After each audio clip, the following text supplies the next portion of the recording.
Good morning. I'd like to call this meeting to order. The time is 9:01.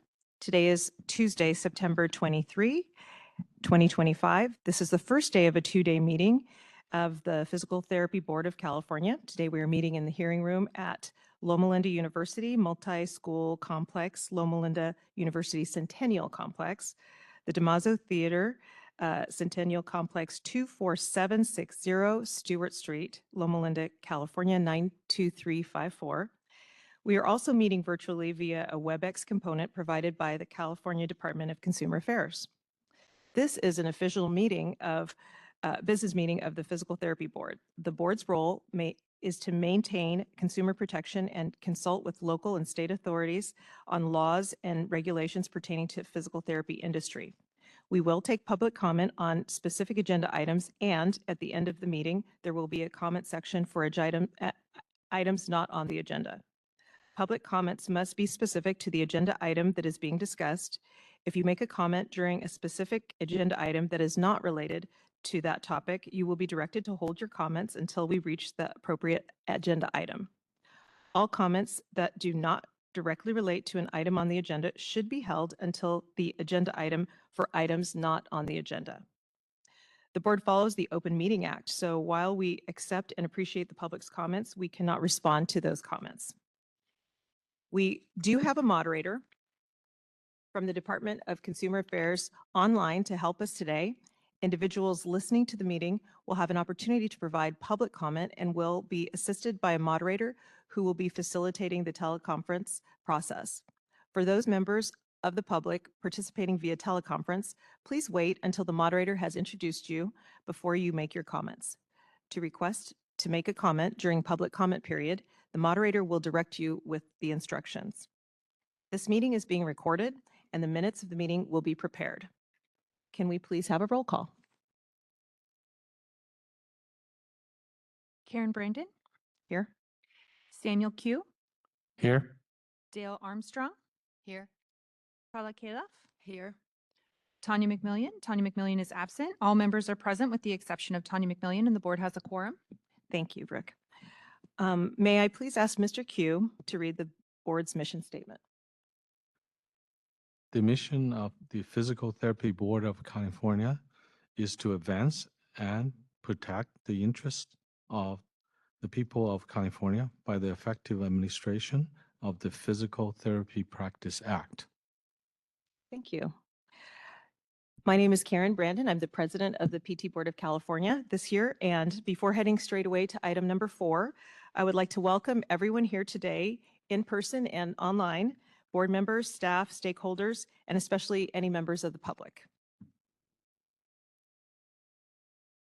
Okay. So we're going to move to review and approval of June 25, 26 meeting minutes. Agenda item number 4.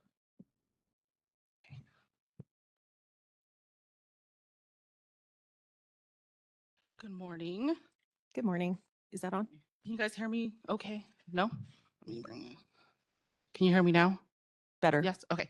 Good morning. My name is Kim Rozakis, and we will be going over the June 25 and 26, 2025 meeting minutes. And then we're going to start on page 12.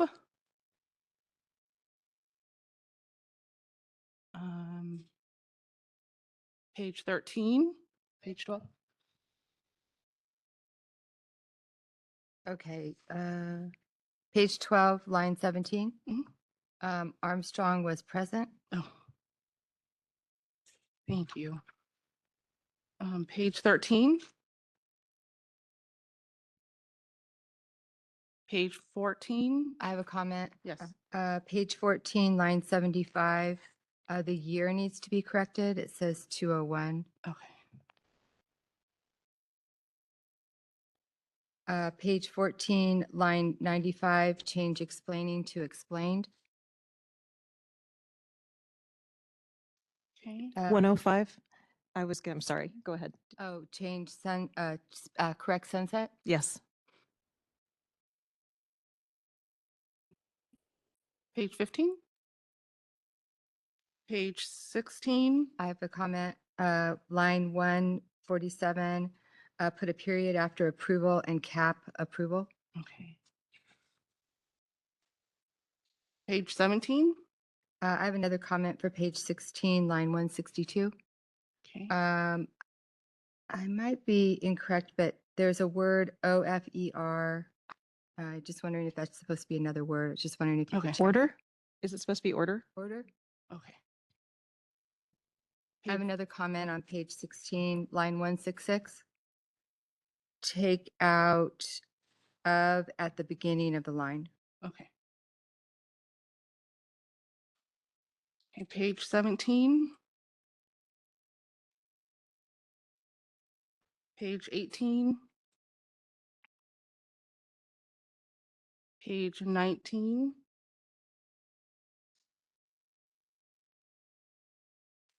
Page 20. Page 21. Page 22. Page 23. Page 24. Page 25. Page 26. Page 27.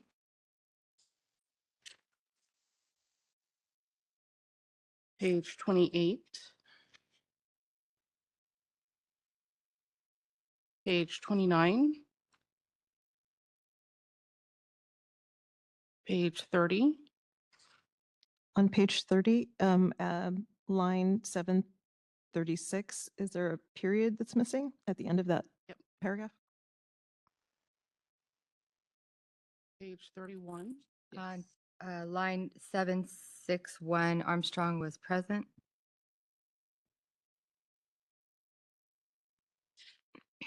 Page 32.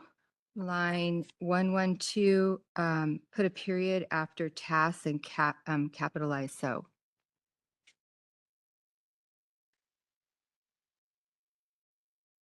Page 33.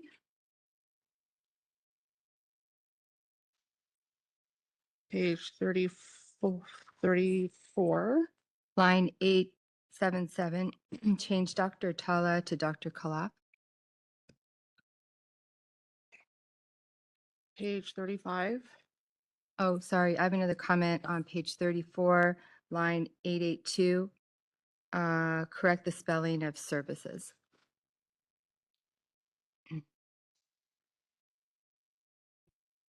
Page 35. Line 935, correct the spelling of Amen. Alicia's name. And then just overall in that paragraph, be consistent as to whether or not she's Ms. or Doctor. Okay. Page 36. Page 37. And then page 38.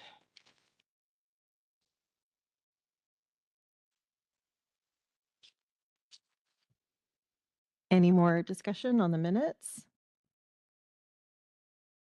Is there a motion to accept? I move to accept the minutes with amendments. Second. Vote?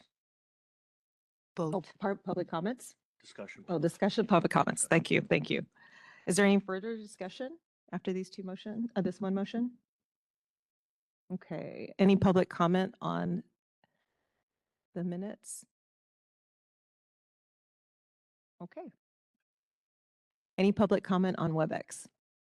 Moderator? WebEx is open for public comment on agenda item 4. If you'd like to make a comment, please raise your hand by tapping that hand button at the bottom of the screen. Dial-in users dial *3 to raise your hand, and we will call on people in the order we have requests. We're going to take just a moment now to see if we have a request for public comment.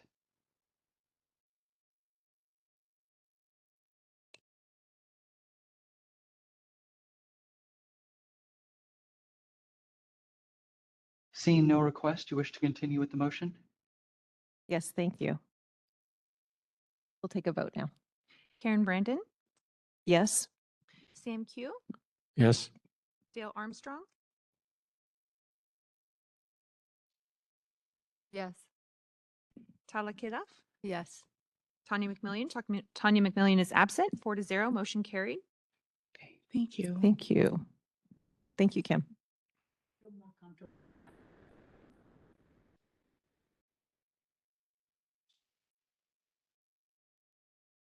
Okay, we're going to move on to number 5, which is President's Report. Please go to the supplied materials for 2025 adopted meeting calendar.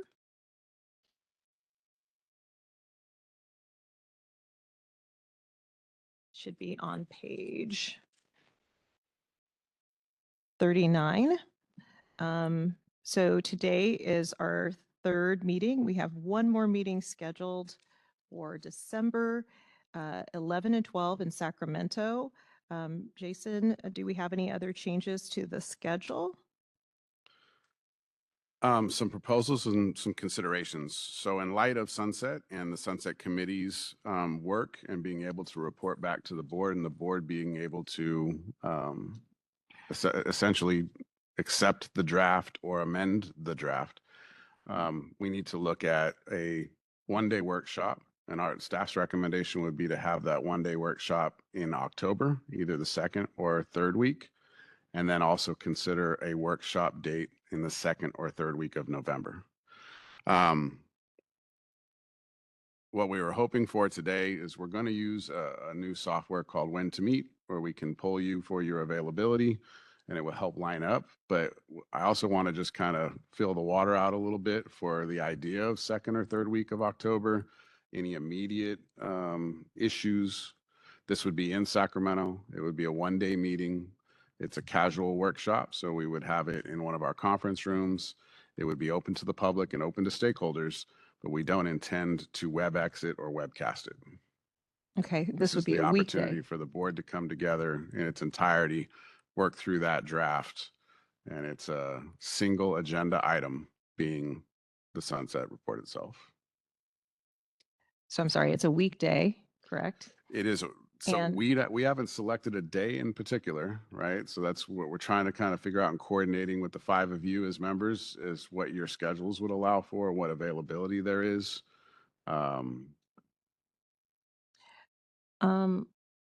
I'd like to propose the week of the 13th unless anyone else has a conflict, and then we can do the poll from that point. Okay. Does anyone have a conflict for the week of the 13th instead of the week of the 6th? Yeah. At least at this point in the conversation, the week of the 13th being preferred over. That's and what I'm the sooner the asking, yeah. better.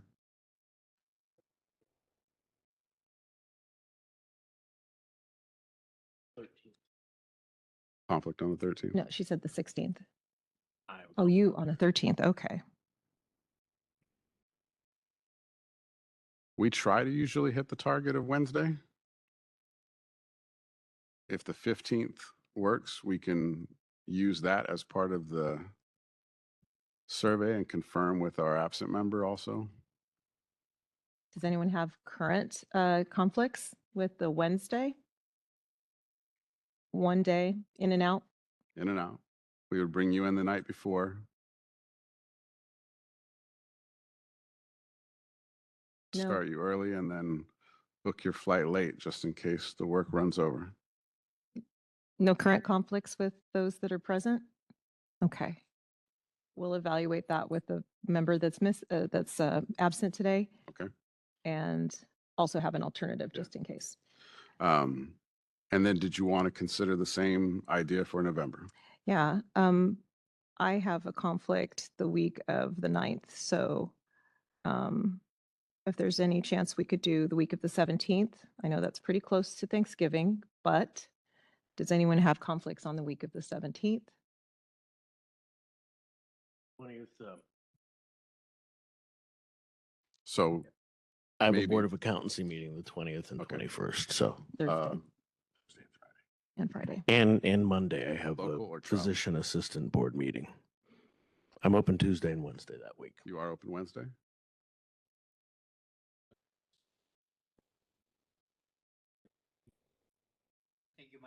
Turn on your mic.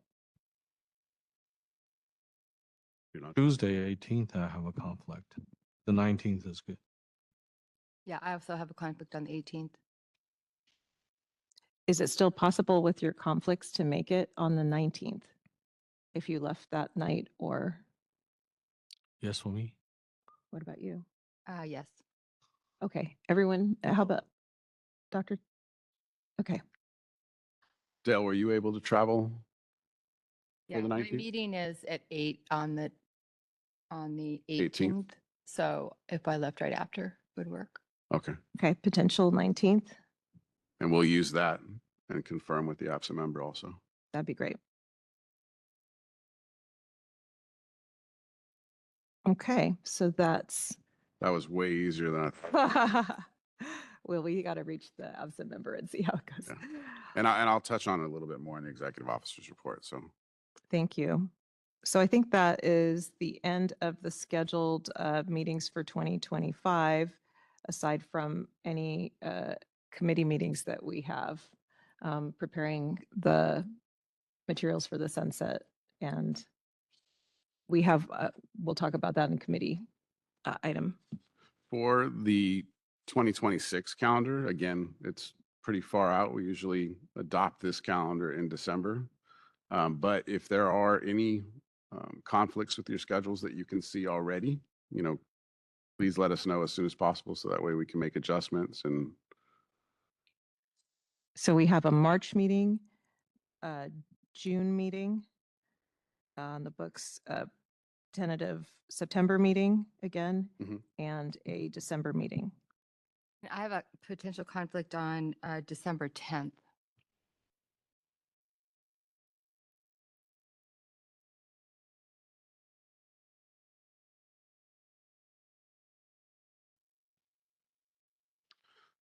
for that meeting, we have the flexibility of, moving it from a Thursday, Friday to a different 2-day period of the week. If we did Tuesday, Wednesday for that meeting, would that account for that conflict? I think so. Would Okay. that still, that would not align for some of you? Okay. We're talking about the June? No, this is for December of next year.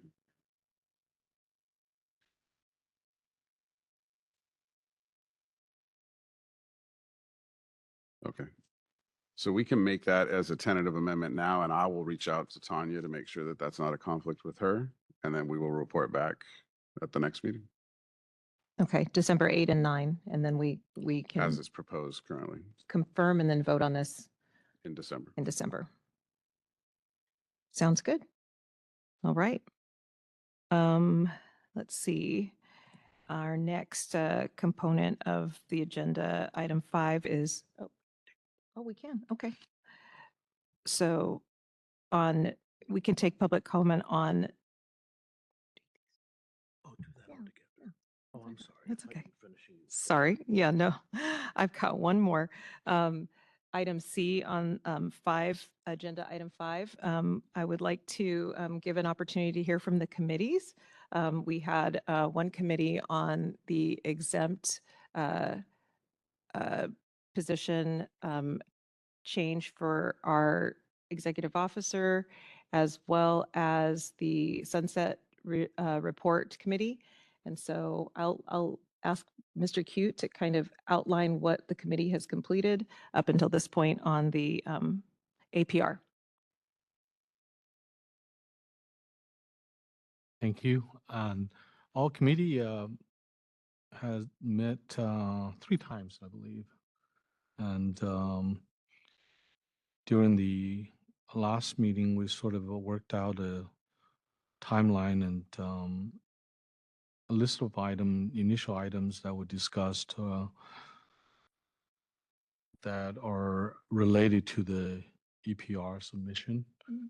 And we developed a timeline. Today, I'm actually giving a brief update to the board in terms of the development of the action plans that we have. In November, we're planning to have a draft justification on the EPR and then submit it to the OHR for review.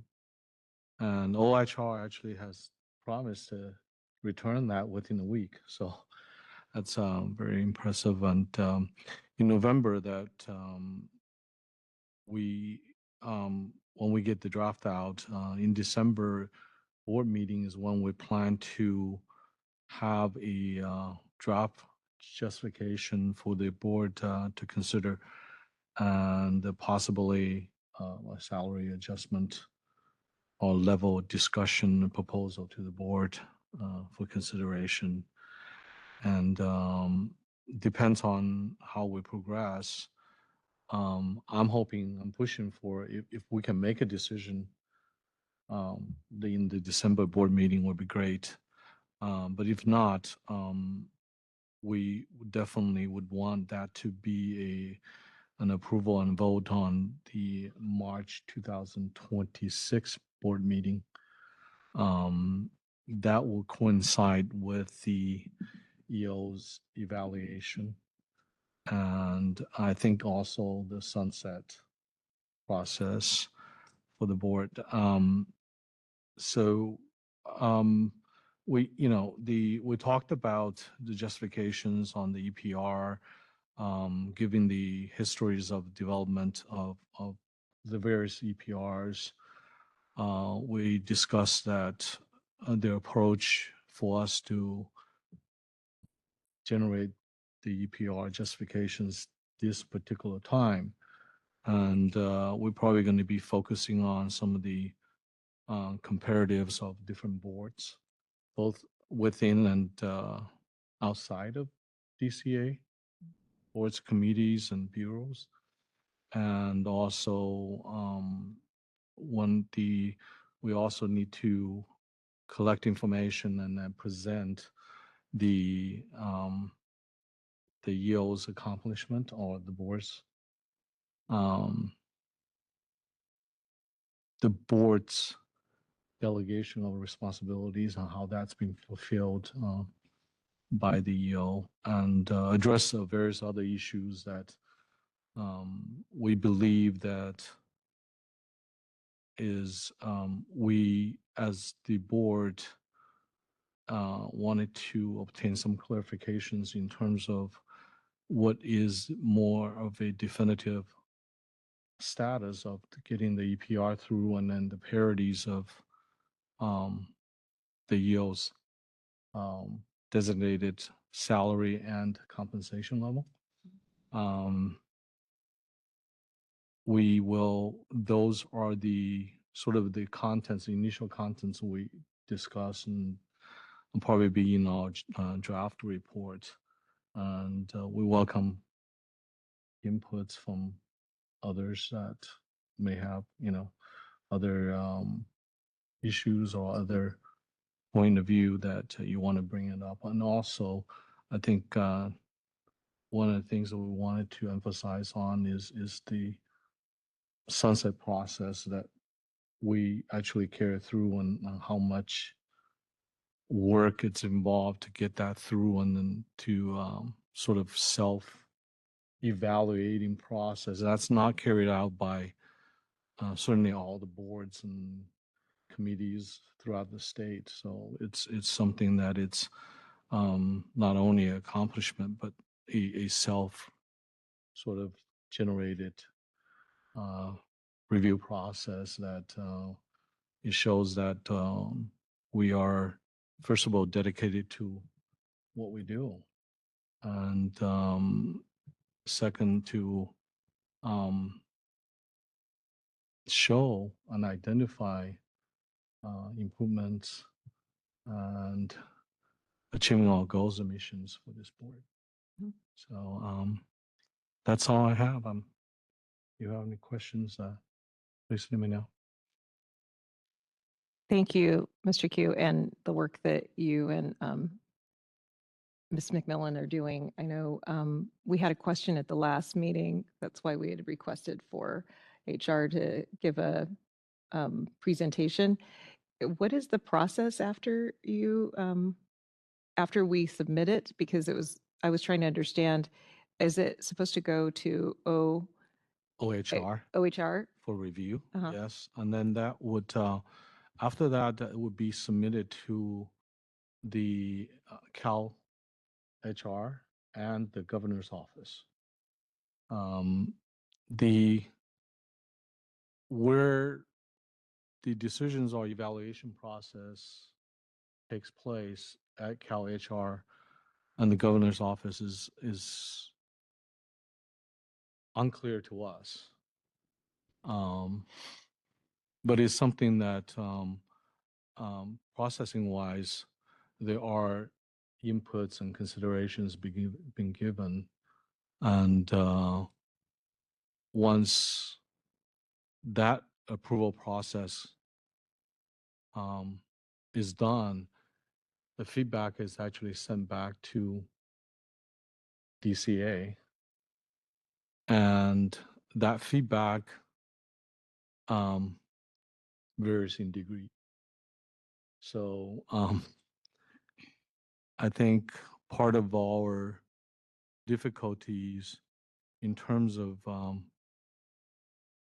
at least from an angle of being a board member in charge of the board and also the performance, evaluating the performance of the EO, that's something that we wanted to get further delineation of how that process really actually take place and the final, how those inputs are communicated back to the board. So.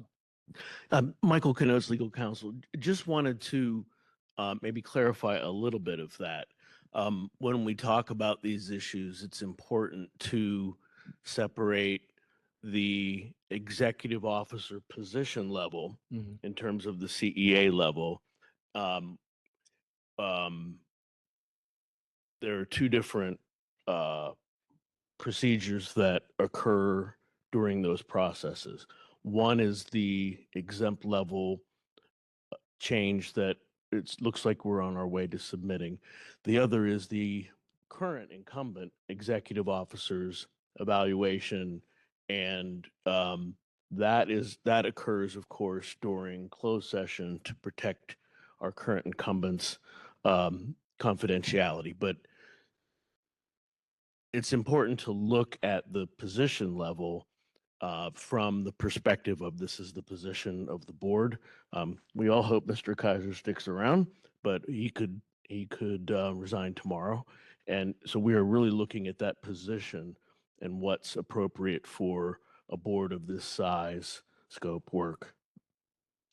So that's the separation, and Cal HR's involvement is Cal HR is basically the representative of the governor in state government in terms of employer relations, and exempt positions or CEA positions like Mr. Kaiser's position juxtaposed with my position, which is civil service. And there's very, very specific rules. Cal HR has to approve changes to all exempt positions all across state government. So there's a very established process for making that happen and getting those approvals, or not. Yeah, I guess that brings up, I actually have a question for council regarding this, in general, the EO level. If Cal HR is the one that is making the determination of that level of compensation or because they're in the different track of exempt, not from the civil service sort of track. The board's responsibility is in charge of the board function. And I'm unclear as to the board's, is there any function or any responsibility being put on the board members as to do we have any input in terms of what level or what parities there should be for the EO positions? Yes, and that's the process you're engaged in. So that's the recommendation from the board. But like most things in state government, there's multiple levels of review. And for exempt positions, because they are considered the highest positions in state government, there are special statutes in the government code that provide for that whole process. So yes, the board certainly has a role, but you're completing that by completing your work in the committee. Gotcha. Thank you. I'd like to ask a question of council as well. It sounds like the description of the process for the board being the agent that is running the PT Board of California is that we're evaluating from a business model what our board needs, right? Like a staffing issue. However, the piece that is related, whether incumbent or non-incumbent, is we need to make sure that that individual is operating at a certain amount of capacity and is meeting our needs, correct? So that piece that comes from is like you said, if we were even going to replace our EO, it would be that we need this type of person and this is what it takes to do this job. Is that correct? Yeah, it generally that's correct. I mean, there's a whole process behind all of that, and CEA levels generally correspond to other high-level management civil service positions. So what you can have at times is a situation where as a board or any state entity grows, as the staff grows and as the number of staff service manager ones grow, then you have a need for another level of supervision, and that would generally be a staff services manager too.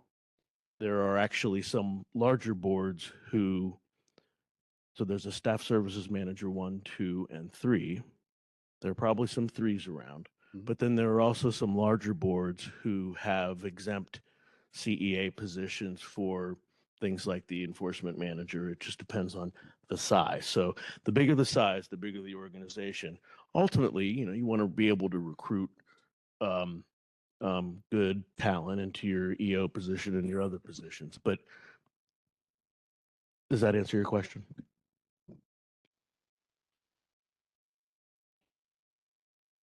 Discussion on this piece? Just a small addition. I will say that in the committee's last meeting, we were joined by Nicole Lay, who is the Deputy Director of Admin Services for the Department of Consumer Affairs, and her number 2, Olivia Trejo, who is essentially in charge of the Office of Administrator or the Office of Human Resources for DCA. So they are there now to provide guidance to the committee, and they had some, I think, some very relevant kind of additions and ideas to consider for rationale. And one of the things that they brought up was the sunset process itself, that while every board and bureau within the Department of Consumer Affairs goes through a sunset process, the parity of a civil service position for the executive officer position, maybe in another state agency, that's not something that they have to do, right? So if you work for the Department of Transportation, sunset's not actually something that you have to bother with every 4 to 5 years like we do with the DCA. So they wanted us to at least emphasize that in looking at it as a comparative.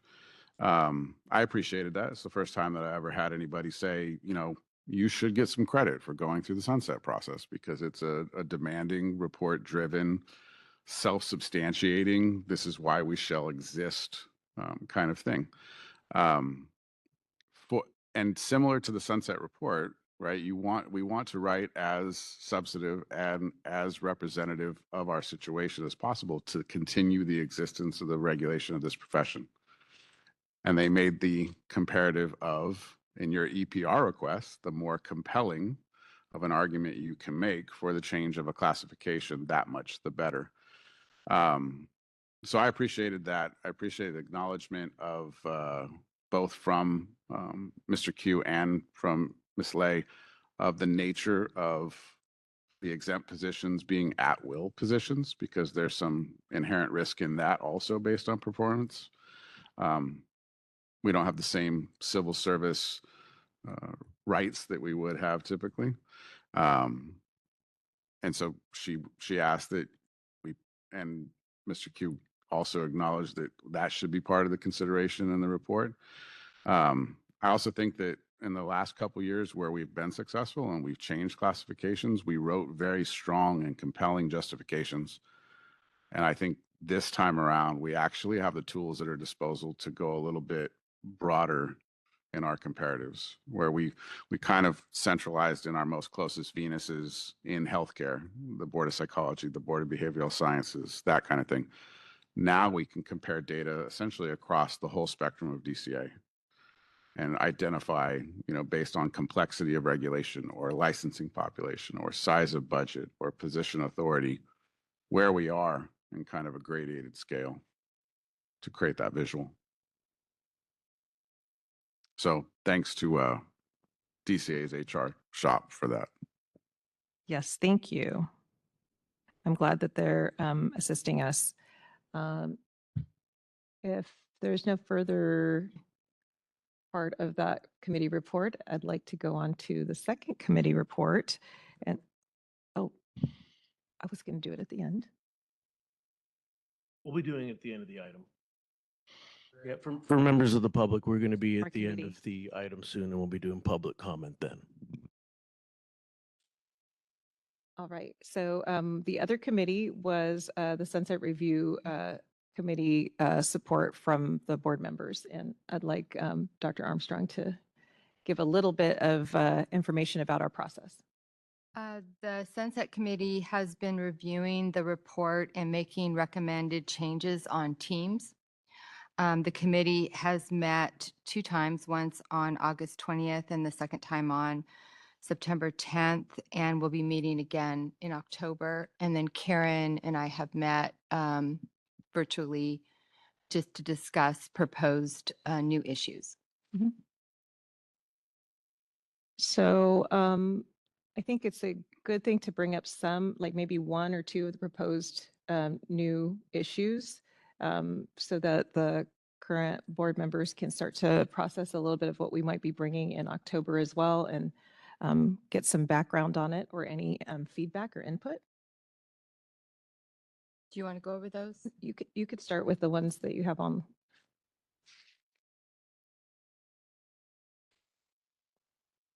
So Jason, would you, while I'm finding my list, talk about the one we're tagging on with the medical board and Megan's Law? Sure.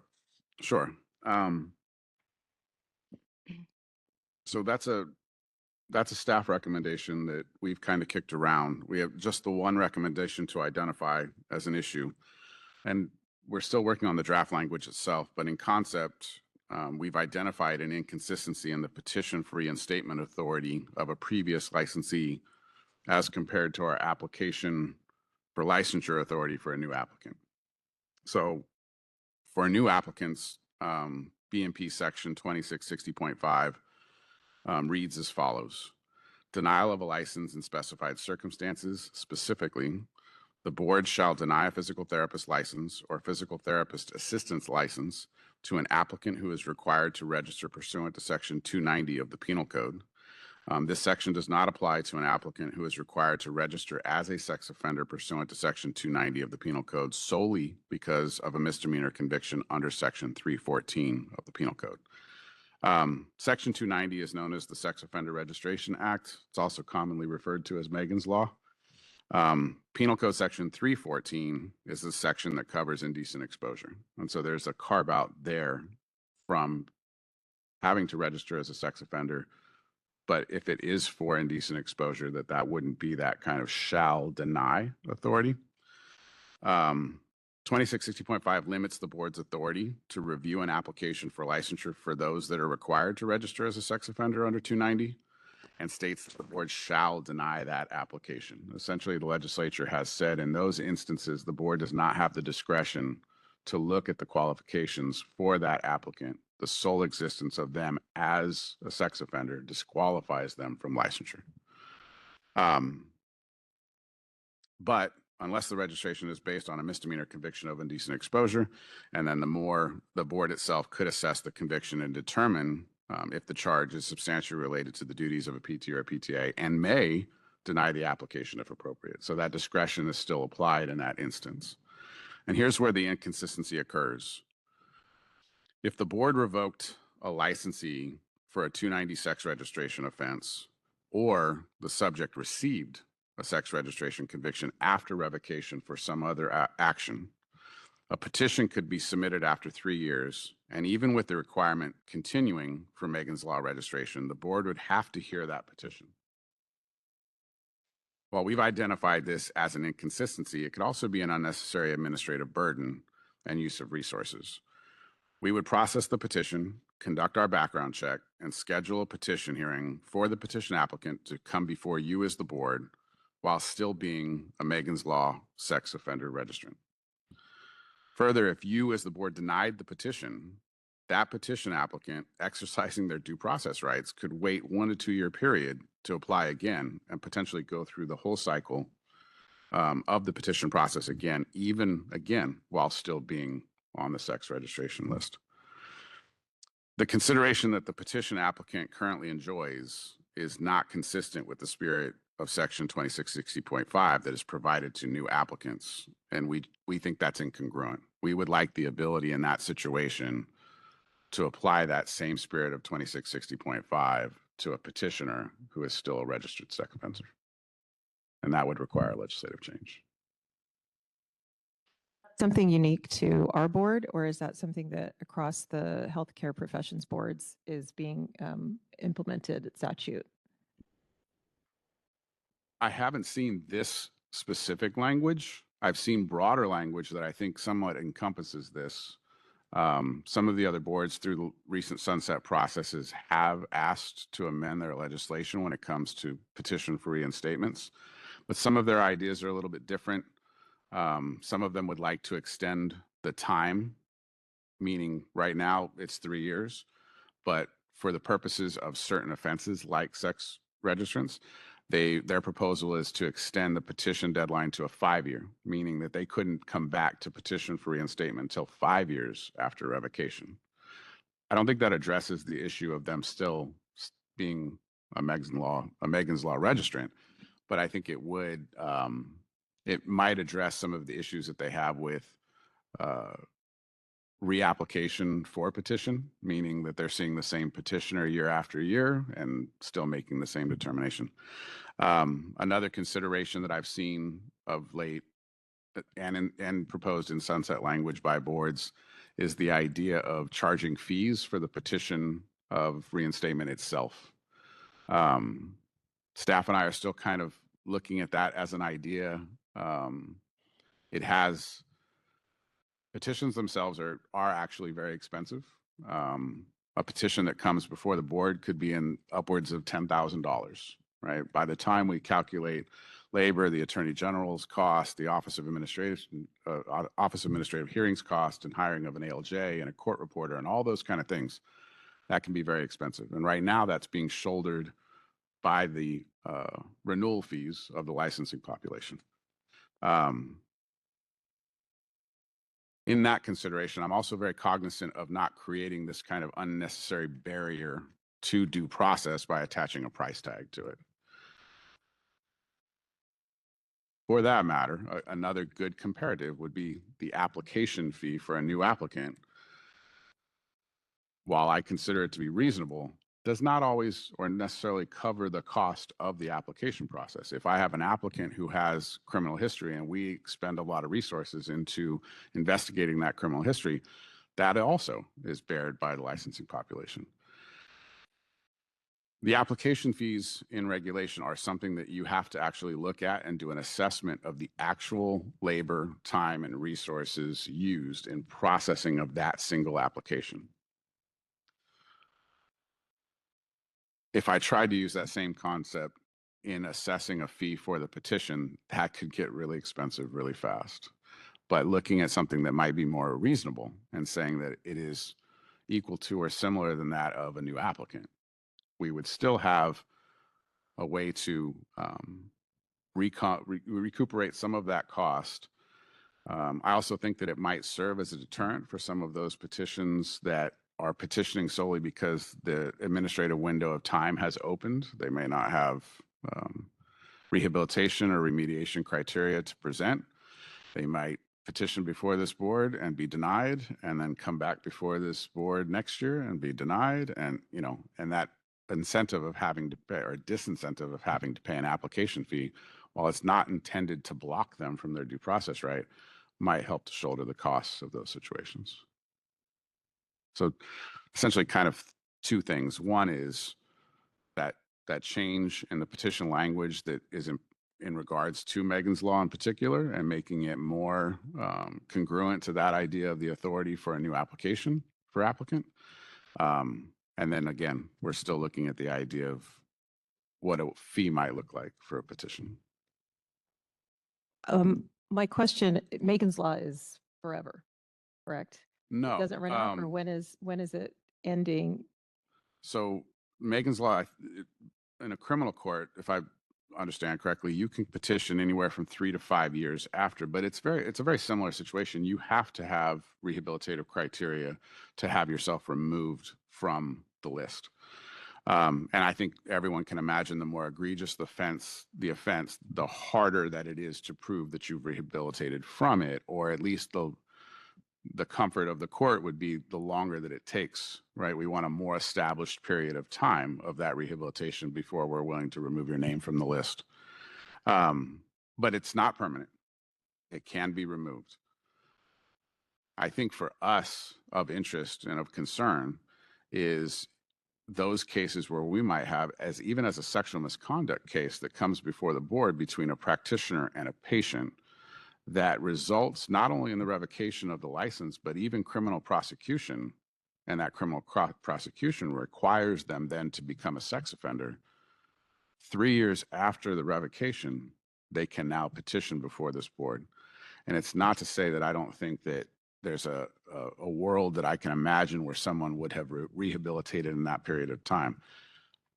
What I'd like to see, though, is that consideration should be at least equal to that of a new applicant in that same situation. Yeah, thank you for clarifying that. I think I'm very interested in having that stipulation in the language, because it creates a first line that we don't have to replicate again. And being that we're a hands-on profession, a physical profession, a very close physical and care contact type of profession, I think that bodes well in the consistency of anticipating or expecting that the protection for any individual who would have to still register as a Megan's Law sex offender would still not be able to, until they were able to rehabilitate to the letter of the law required to take that off, then would be able to reapply for their physical therapy license. And just for the sake of like public information and for the millions of viewers that are watching at home, the due process that is afforded to a revoked license today and has that variable of still being a registered sex offender still has to come before this board and demonstrate rehabilitation and remediation. And so there is still this protective measure of you as members determining whether that person is suitable for relicensure. So this is just an additional administrative tool where we would be able to say, similar to that of a new applicant, they're not qualified for petitioning at this moment until such time as that they are able to demonstrate to the criminal court that they have remediated and can be removed from the Megan's Law list. Um, Okay. Just wanted to jump in really quick. I would need to pull this up more specifically, but uh, I do believe there's a provision in the Medical Practice Act, and the way their provision reads regarding sex offenders is if one is still on the registry, they would not be permitted to file Correct. the petition. The other thing I wanted to bring up is there are some boards that have authority, different issue, that some boards have authority to, upon a petition and upon issuing a decision, to forbid the former licensee from filing another petition for a longer period than 1 year. I'm thinking of accountancy, which allows up to 3 years. That's just something else that the board might consider in that regard. Okay. On your second point, Jason, I'm very, very cautious about any level of fiscal deterrent to due process. And I think that what does make sense, because even if someone does use their right to petition, they may or may not, they may lose that in, I mean, any additional fee, they may not, it may not come out to the outcome that they're intending for reinstatement, et cetera, or reduction of probation or whatever it might be. But at the same time, I think that there might be something to application processing fees that would be there no matter what, because they would still, it would still require our office to still have to process the same basic initial processing that we do for a new applicant. So yeah, I'd like you, the staff, to look into that a little bit more in terms of what that might look like. But I wouldn't want the potential relicensee to have to bear the burden of that entire like you said, it's very hard to quantify because everyone is different and how much we do. I have to say the value of this board is that we expect you to come in person and we make ourselves available to that, whereas a lot of other groups do not require that. Oftentimes you just go to the ALJ hearing.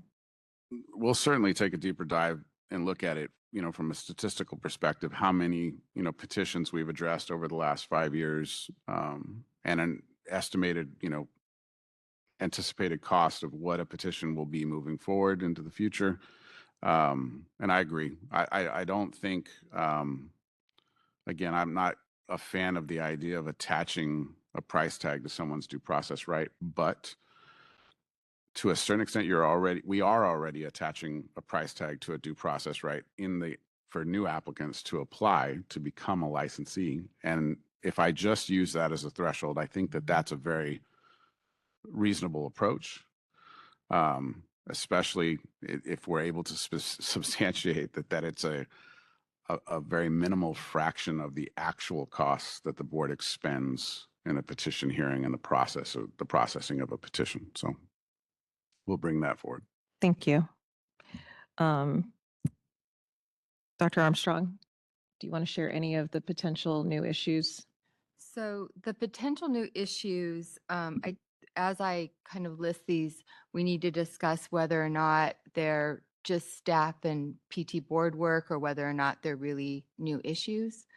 So I just wanted to preface it. And then also some of the ideas were presented in public comment at our last meeting. So I wanted to go over a few of those. The first was regulation of AI and documentation in physical therapy, investigation of workforce data in California, sort of just where we're at with dry needling, and then requirements for foreign trained physical therapists. And again, Karen and you can tag on any detail you want to now. However, I think we all need to discuss as a board and staff. Did you have any other additions, Karen? No, I think those were kind of the topics that came up when we were looking at regulation of practice progression.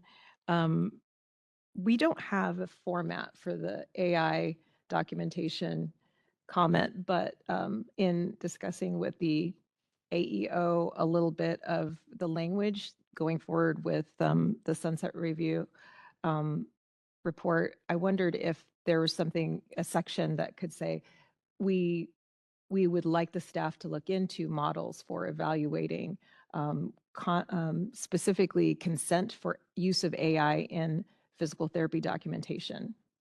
We don't have a language for it yet, but does anyone have any comments on that component? For the sake of just following along with the agenda, Mhm.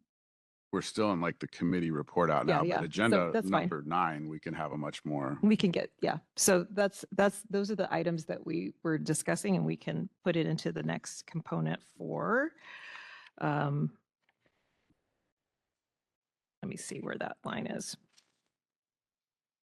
8, in 8.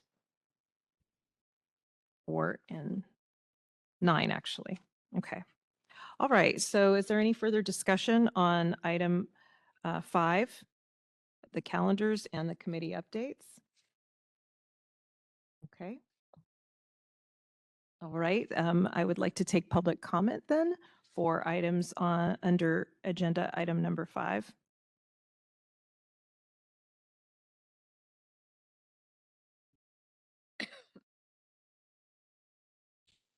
Yeah, I'll make sure so they can hear it. Because Greetings, Dr. Sims. You're looking fit and well. feeling good too. Good. Yeah. Well, good morning. My name is Dr. James Sims. I'm a PT licentiate and speaking at this current time as a public member. I'm going to have a different role in other comments later on. And I want to make sure. Please correct me if I'm out of order. If there's some things that might be later on that will be brought up, and so let me know. On this thing, just kind of a corollary to the Megan's Law thing, is this a fix in the penal code that there's conflict, or is it our B&P code that is in conflict? And is it in the specific PT Practice Act and other disciplinary stuff versus the general provisions of the B&P code? Where's this fix needed? So I could follow Sure. if I could follow the trail. We would never be so presumptuous as to think that we could fix the California Penal Code. Okay. So this is only a proposal in amending the petition authority language that's contained within the PT Practice Act to better have closer alignment with the application authority that's contained within the CMPT Practice Act. So it'll be in 2600 or Correct. subsequent, and Right. not in the 500 and the Exactly. disciplinary 400 Anytime level. that we propose anything that's considered a general provision, Yeah. we run into other boards and bureaus, jurisdiction and authority, and that has to be something that's done on a department-wide basis. Yeah, I just wonder why we all can't play well together because, if it's a Megan's Law event, whether it's a physician, a nurse, or PT, why, well, you only need 3 years versus another discipline is 2 years. Yeah, it'd be smart, but not that it's bureaucracy that they all have, it's my ball and we want to play by my rules or whatever. So thank you for that, Jason, because I get asked a lot of questions in terms of professional circles I'm in. People know my background. They'll say, what's going on with this or whatever.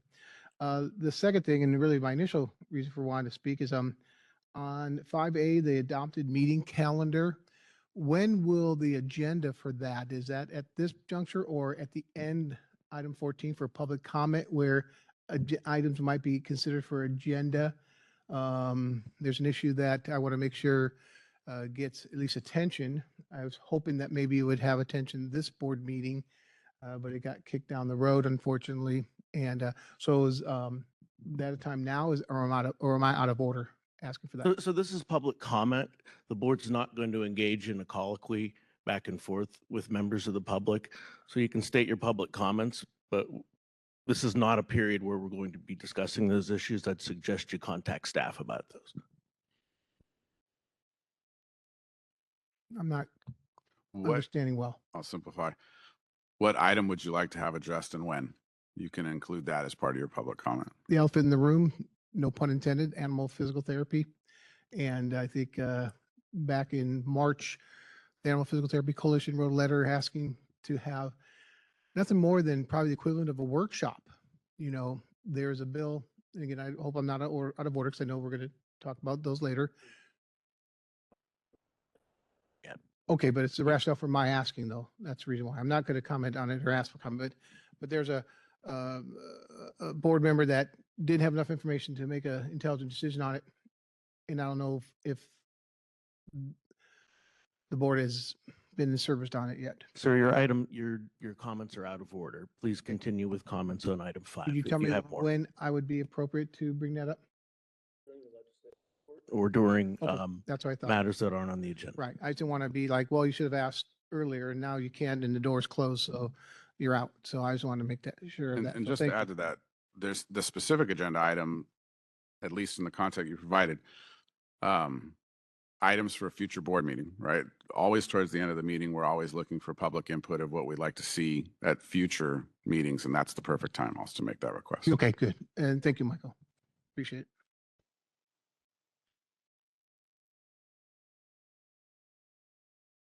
Any other public comment in person?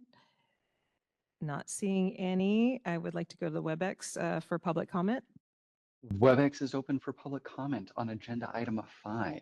If you'd like to make a comment, please raise a hand by tapping that hand button at the bottom of the screen.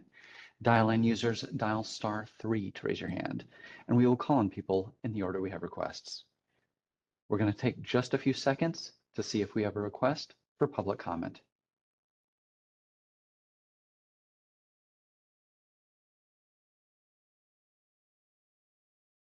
Seeing no online requests, do you wish to continue? Yes, thank you very much. We are going on to agenda item number 6. And that is the overview by the Attorney General, our Deputy Attorney General.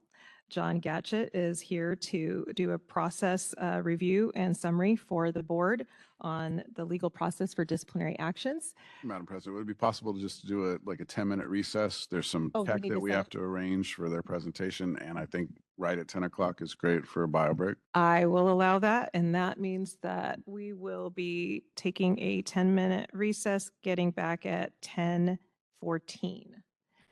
Thank you.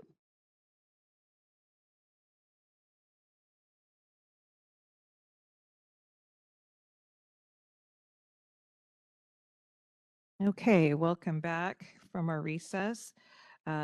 This is the continuance of the morning PT Board of California board meeting. We are on agenda item number 6, and it's the overview of the Attorney General's legal process for disciplinary actions, going to be presented by our Deputy Attorney General, John Gatchett. Thank you for joining us today. I believe he has a PowerPoint presentation for the board, and I'm going to join them out in the audience to review it. Thank you so much, John.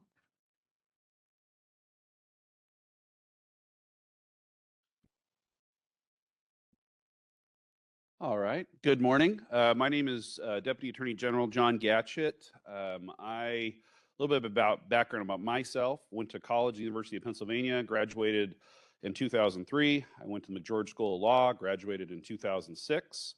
I initially was, after law school, a criminal prosecutor. I worked in Kern County as a deputy district attorney for about 8 months, and then I was in Fresno County for almost six and a half years as a deputy district attorney doing felony prosecutions. My last 4 years were doing domestic violence prosecutions. I joined the Attorney General's office in January of 2014, so we're coming up on 12 years very soon. And I'm a member and been a member of the Health Quality Enforcement Unit, which is part of the civil unit, and we represent health quality clients. Currently, I'm the liaison to Physical Therapy Board, and I've been in that position for approximately 6 years, almost 7. And so that's in my role here to give the board members an overview, just general overview of the enforcement parts of the board, and also to the members of the public so that you can understand what the board is doing when we're talking about enforcement and discipline. All right. So we have a presentation today. It's up behind us here. If we could go to the next slide. All right. So the board has a number of different powers in terms of its regulatory power as a state agency. And this is similar to all the boards, having the ability to grant licensure, investigate allegations of unprofessional conduct, discipline licensees for unprofessional conduct, provide guidance and education and training, provide the public with information related to physical therapy, and then prevent unlicensed individuals from practicing physical therapy. And that's kind of what all of our boards do in terms of a regulatory model here in the state of California. We have professional licensees, and so with professional licensees, we need a regulatory scheme to look over that and guide that profession to protect the public. Next slide. And so because of that, the statute that the legislature gives authorizing the board's regulatory power, and those statutes all have this statute, which is the Protection of the Public statute. And so when looking at the regulation of the profession and ensuring the profession is safe and for practitioners and for the public, protection of the public remains the paramount duty. And so the board will often have other roles and concerns. The board can rehabilitate licensees. The board can give information to the public. The board can take public comment, and the board is concerned about access to care. But in all board decisions, at the end of the day, the California legislature has mandated that protection of the public will remain the top priority of the board. Next slide.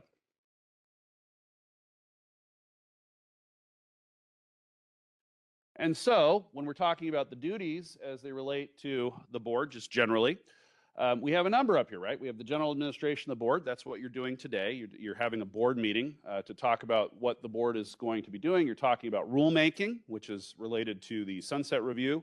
Legislature doesn't give boards carte blanche forever. That's why you have a sunset review process. It's so the legislature can check in with your board, make sure that you're following the statutes that the legislature has passed, and make sure the board is complying with that, make changes if they need to be done. So that's part of it, rulemaking and regulation. So the board has the power to make regulations. That's given to it by the legislature, and the legislature is going to check in on that during sunset review, see what regulations are done, see if they're being followed. The board's other duties are to set forth a standard of care, set forth the duties of professionalism, scope of practice. So, through that, you're going to use, the enforcement mechanism and use expert witnesses that are going to inform that standard of care and ensure that that standard of care is followed across the disciplinary, across the licenses group. Licensure requirements, that's the application process, the credentialing program, continuing education requirements, making sure that licensees that are active actually have the skills and have updated skills and education. You're going to have the back end part after the disciplinary process. The board is responsible for probation monitoring. So for licensees that are being rehabilitated, that's part of the board's duty. You're going to worry about funding. That's a big part of all the boards and the concerns because public resources are very important. And so the boards take public resources very seriously. And so you're going to be concerned about that to make sure that the public is getting what they're paying for. And then fee schedules, making sure that on the other side, that applicants and licensees are paying an appropriate fee to help with that process. Next slide. So I'm part of the Health Quality Enforcement section. It was founded in 1990, and it's a specialized prosecution team at the AGO. It was splintered off of licensing. We've got 70 legal staff. We handle only healthcare oversight agencies. We've represented the board since 1990, and so since we were transitioning in the separation in our office. And every client has a liaison dedicated to represent the board. What does that mean? Well, the liaison's role is not to be your board's counsel. That's Mr. Knotz's role. Our role is to be the conduit, and my role as the liaison is to be the conduit between board staff, board executive staff, Jason, and my supervisor, Mike Brummel, and his supervisor, Gloria Castro, to ensure that the enforcement process, we're able to work through any questions about regulation, law, disciplinary cases, and make sure that the timelines are good on your cases. And so we'll talk a little bit about that and what that looks like. Next slide. So this is the slide that tells you kind of what we do in that role. So we provide legal advice through the assigned liaisons. And then, DAGs generally, what we do is when we're assigned cases, we draft and prosecute accusations and petitions. We also draft statements of issues. So this is where the board has denied a license and of an applicant, and we draft those. We litigate. So where Mr. Knotes is your counsel here at the board meetings, he's not a litigator. That's not his role. Our role is the litigating role at the Attorney General's office. And so what is a litigator? A litigator is someone who goes to court, and that's what we do. So we litigate the suspension orders, and we represent the Physical Therapy Board in contested citation hearings. Once again, that's a litigation role. So before administrative courts, we make that litigation. We also appear in Superior Court, and if we need to appear in appellate court, we appear in appellate court as well. We appear at the petition hearings. In that role, it's a little different. We actually don't represent the board, and we don't represent the respondent. We represent the public at petition hearings. And so we're there to ensure that what is being done in terms of what the board, as it's looking at that, we present that information as basically an advocate of the public. And then we appear on behalf of the board if the board seeks a Penal Code 23 hearing, a suspension hearing for bail condition or release on an ongoing criminal matter. We make those appearances in criminal court. And then we defend the board and board staff in civil litigation. So if you get sued, and that can happen, pursuant to statute, we are your counsel that will represent you. And once again, that's the litigation side of the job. Next slide. And so up here, I've got a slide that kind of shows you that division between what Mr. Knotes' role is and what my role is, or what other DAG's role is. So, think of us as your litigator, the writs and appeals attorney. Think of you as the administrative prosecutor. And then think of, the personal advisor. That is the DCA counsel role.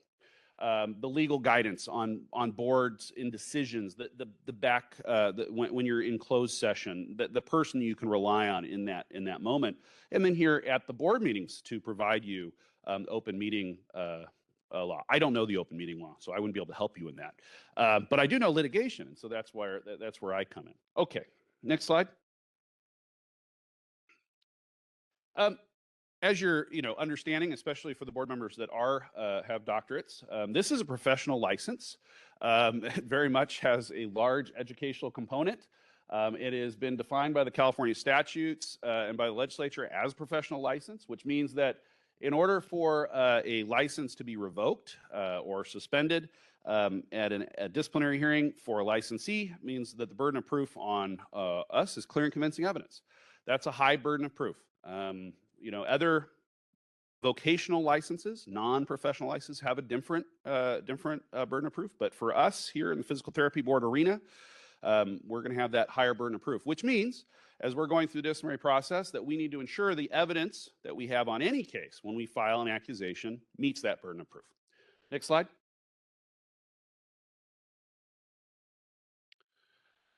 All right, so we'll talk about licensing briefly. Licensing is a little different than discipline of an existing licensee. And the reason why licensing of an applicant or an applicant is treated differently is an applicant does not have a property right that has been vested in them. So the burden of proof is actually lower in these hearings. It's preponderance of the evidence. And it's because they're seeking licensure. However, once you've got a license, as we look at it with professional license, we look at that as a property right. And in order to take away a property right, that's where that burden will go up, or burden shift, if you will. So when we're looking at an application, we're looking to see if we're going to issue a license that's free and clear. We're going to issue a license potentially that's a probationary license, or we're potentially looking to deny the license. Oh, we go back. Thank you.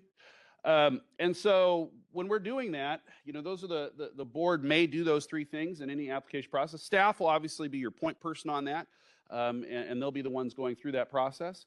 And then if a license is denied, and there is a request for hearing, we have due process rights, they can seek that. And so, there is no magic wand you can place over licensure. Every case is different. Every case, it's a case-by-case analysis. You have to look at the facts of every applicant's application. We do have up there that effective January 1st of 2019, the legislature did change pretty substantially how licensing was looked at for past convictions and past bad acts. And we've worked through that. I think, our office has worked with staff at the Physical Therapy Board to ensure that we're meeting the legislature's goals with those changes. And we're always on the position of public protection. And that's paramount in any of these decisions we're making within the confines the legislature has set up for the application process. Okay, next slide. All right, let's just talk about generally if we were going into the disciplinary process. And so this is more of an accusation situation. We have a complaint against a licensee. What's going to happen? We're going to open an investigation. We're going to obtain medical records, usually through a release, but if we can't, we'll subpoena those records. We're going to refer that matter to the Division of Investigations. They're going to, be the investigators that are going to actually work this up. The Physical Therapy Board has been actually a leader in terms of providing training to the Division of Investigations. I did that training this past year. And so what we're trying to do is make the investigators, even though they're not part of the Physical Therapy Board, when they have a Physical Therapy Board case, we're trying to make it so that they treat this case as a physical therapy case. They know what to look at for on a physical therapy case, how there's particulars are different in physical therapy, for example, the inspection process. And so we've been doing that. We've been doing some training on that. And then what'll happen is we'll go through that investigation, evidence will be obtained, witnesses will be interviewed, and experts will be retained. Anytime we're doing a standard of care case, I cannot give you the standard of care. The expert that we retain is going to. And so we've been doing that as well. We've been doing expert trainings. Yesterday I was here doing an expert training for approximately 18 experts. And I know a few of the board members were here. And that idea is, once again, to help experts provide reports, provide testimony to the standard of care so that they're the best witnesses that this board can hire. And they're the best witnesses to ensure that the public knows that they have qualified witnesses testifying on their behalf. All right, so after investigation is complete, the case will go to the expert for the review, render a final expert opinion, and then if there are departures found, at that point, the case will be transmitted from the board. It'll actually go from DFI back to the board. Board will review it, and then the board will transmit that case to our office for the drafting of an accusation. Okay, so we're going to look at it as attorneys. We have an ethical duty to ensure that the evidence meets that high burden of proof, clear and convincing evidence, and we're going to draft that accusation and then file it. Next slide. All right, so the board has a number of disciplinary powers it can engage in, and it can engage in the non-disciplinary gamut of powers, and it can also engage in disciplinary powers. So the board has, that power, and all these powers are delegated to board staff, okay, to initiate, and then the board is the final arbiter of that. The very bottom, or maybe the very top of the chain would be a citation and fine. So maybe we have a situation where it's a minor record keeping violation. The board has that power to impose a citation and fine. That would impose a monetary fine and also a request or order to the person who's being cited to no longer engage that conduct. The board has the power to file an interim suspension petition with the Office of Administrative Hearings. That was under Business Professions Code 494. And what that is if we have immediate risk to the public, immediate risk of harm to the public while an accusation is pending, we will go for a petition of an interim suspension order. It's by preponderance of the evidence, and then that speeds up the timeline process for the accusation. But that power is an immediate stop. So it's before you've actually taken a license, but you're telling a licensee that is a danger to the public, you cannot practice while we litigate the final accusation. The board can issue public reprimands or public reprovals. We have two separate ways that can be done for this board, and the statutes are up there for your review. We're going to call that the lowest level of discipline on a licensee. It is discipline, so it is higher than a citation and fine. It is part of a licensee's file if a public reprimand or a public reproval is imposed. And it will be part of their file. And it's something the board can look back if there's future disciplinary issues in deciding what would be the next level of discipline. The board can issue revocation and revoke a license and then stay the revocation and place the licensee on probation. And that goes back to what we talked about, the board's concerns and powers of not just revoking every licensee, but also rehabilitating licensees. So when protection of the public is not at issue, and we have the ability as a board, we should look to rehabilitate licensees as long as protection of the public is met. And so that's where probation comes in, and that's where the board has a wide set of disciplinary guidelines with model probation terms and conditions, which the board reviews and passes through the Office of Administrative OAL. And then we have the disciplinary order may include a suspension period. So we may have a situation where we put someone on probation, but we say, hey, for protection of the public, we do need a 60-day, let's say, cool off and suspension.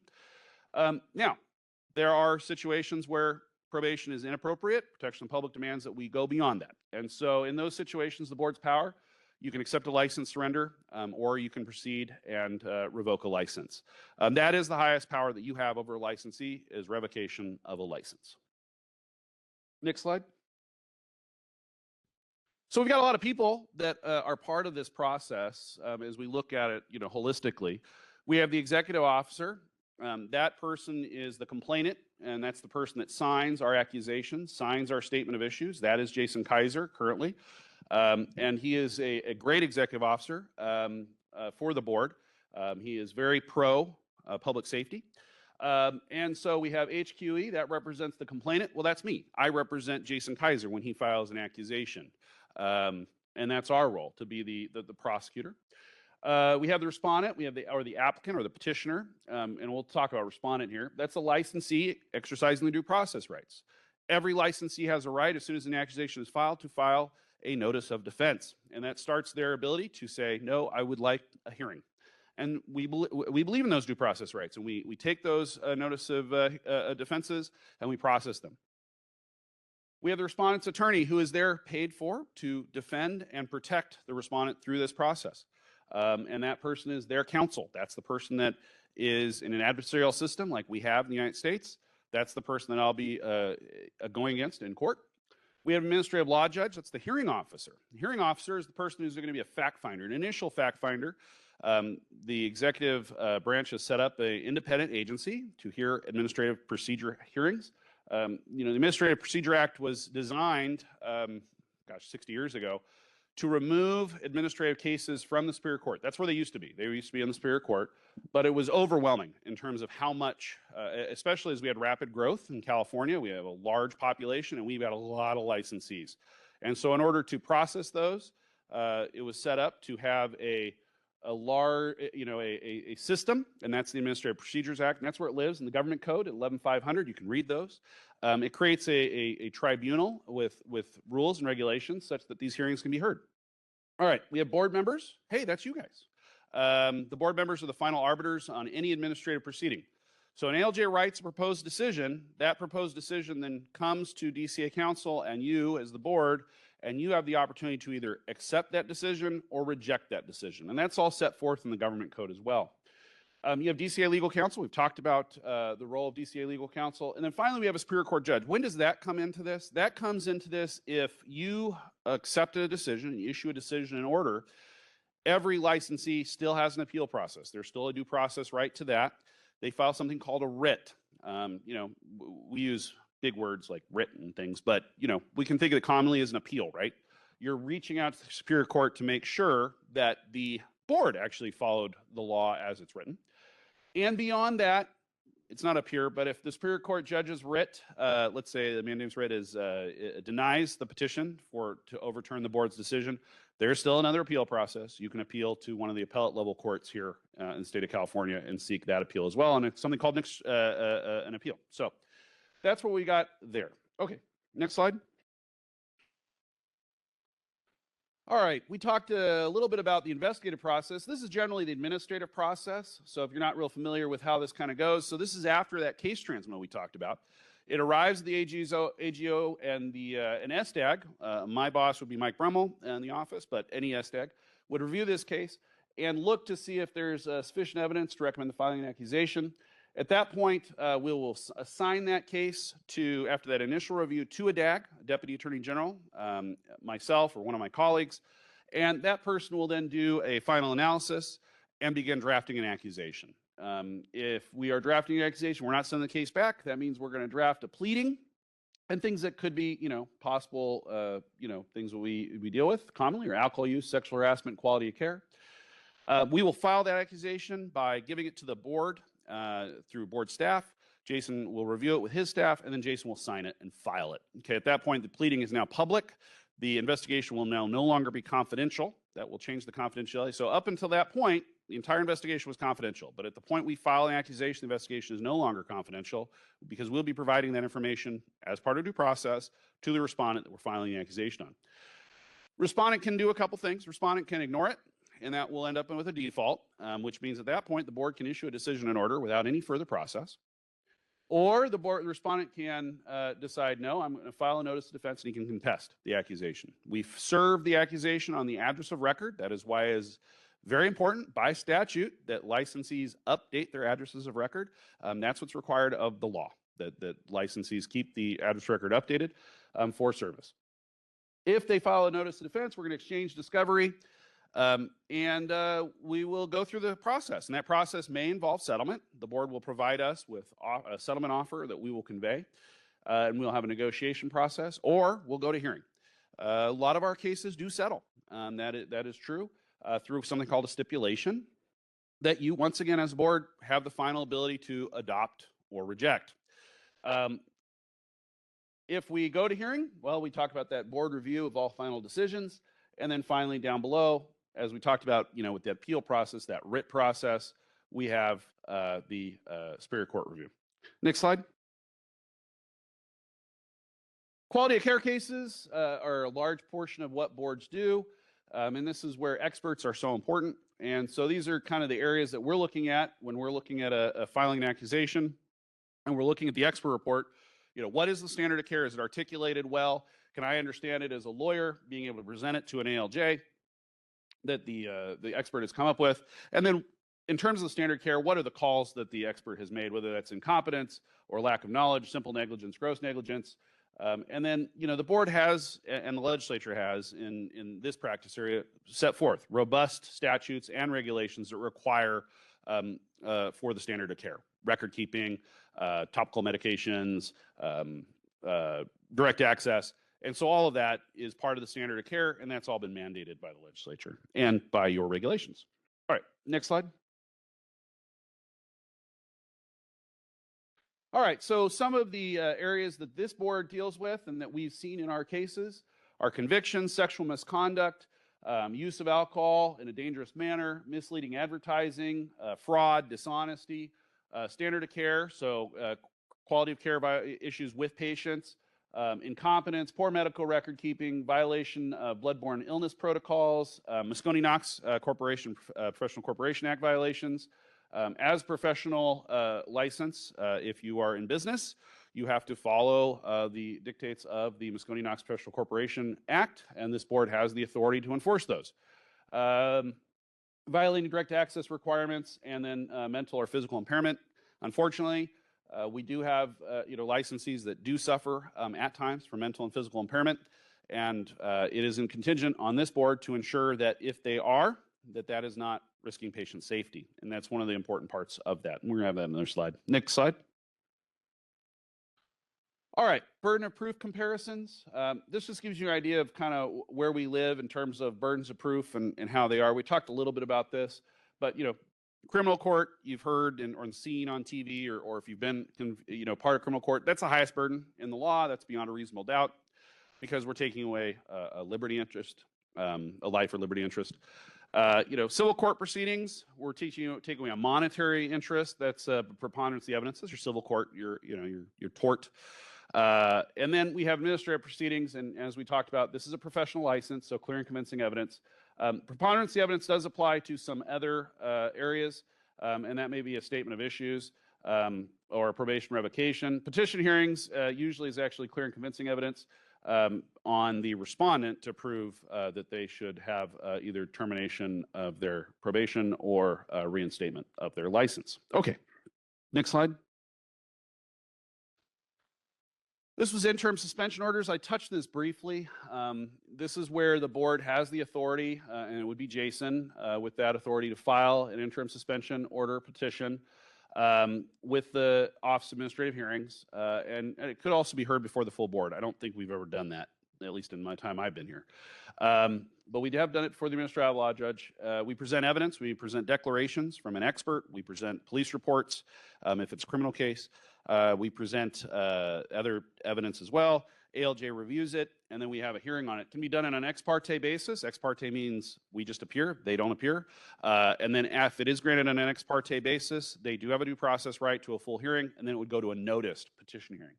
Once the final order has been given here, it will speed up the clock, and we will have to do an accusation in a very quick time frame. And those are all things that we work with staff to determine, is this the case appropriate for this? Because we're going to be moving very quickly on these cases. The reason why is we've taken away a licensee's right to work. So, during this process, and they have a due process right to have a hearing.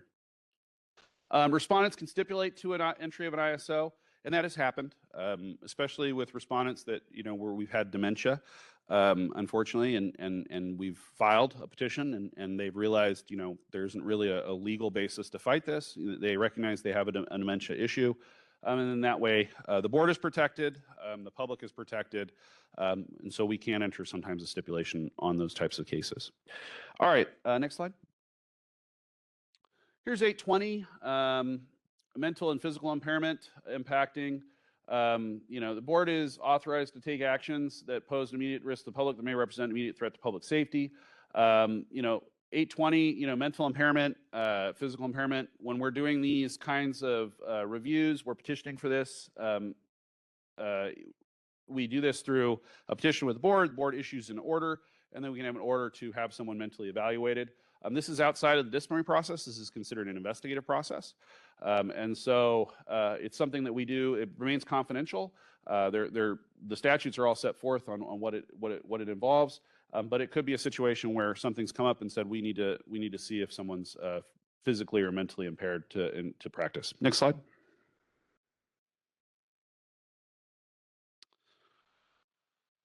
All right, so if they have a mental impairment that affects their competency, we can issue this and go forward. If they're a danger, we can issue a petition to compel an examination of license. Like I said, this is not a disciplinary process at this stage when we're only looking into whether there's a mental or physical impairment.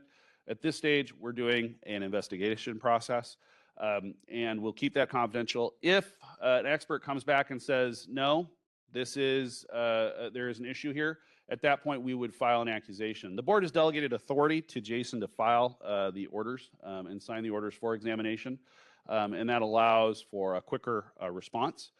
But this is the board's power to do that as part of the investigation phase. Next slide. All right, so as a board member, and you're looking at this, or a general member of the public, if you want to know where the powers of the board are in terms of the practice acts, we've listed them up here. Business Professional Code 2660 is where most of the violations for the board exist, and they're set forth A through X, and they broadly cover a whole wide range of conduct. In addition, we have the Applications Act or Authorizing Act, which allows this board to still use statutes from the Medical Practice Act. One of the statutes that we do use is 2239 from the Medical Practice Act. And that helps when the board does that to use statutes that have a wide base of case law already on them, and without the board having to have statutes and try to relitigate. And so that allows us as DAGs to file both. We can file both under the Physical Therapy Practice Act, and we can file in the Medical Board Practice Act where we need to. Typically, though, we're going to stay in the Physical Therapy Board's Practice Act. We also have the Moscone-Knox statutes, and so this is the statute that gives you authorization to enforce the components of the Moscone-Knox Professional Corporations Act. And then finally, regulations. The board has a wide range of regulations that do deem unprofessional conduct if you don't follow them. The one I've listed here, just as an example, is the conviction reporting requirements. A licensee under your board has to report any arrest and has to report any conviction within 30 days. Not every board does that. And that allows this board to have a good sense of, okay, someone's been arrested. What were they arrested for? And is that something we need to look at as a Penal Code 23 or an ISO, an interim suspension order, to protect the public quickly? And that requirement is on. And if a licensee does not follow that requirement, then it is unprofessional conduct to not make those reports. Okay, next slide. All right, so criminal charges filed against the licensee. The board does receive notification through DOJ of all arrests and criminal charges that are filed, state and federal. When the board learns of that, we do an investigation with staff into what is the arrest. We also are looking to see if the licensee will self-report as they are required under regulation. At that point, based on the evidence, we may open a matter, either an interim suspension order or a Penal Code 23 matter, to protect the public. If there's something that is shown that, yeah, this person is an immediate danger to the public, an ongoing danger.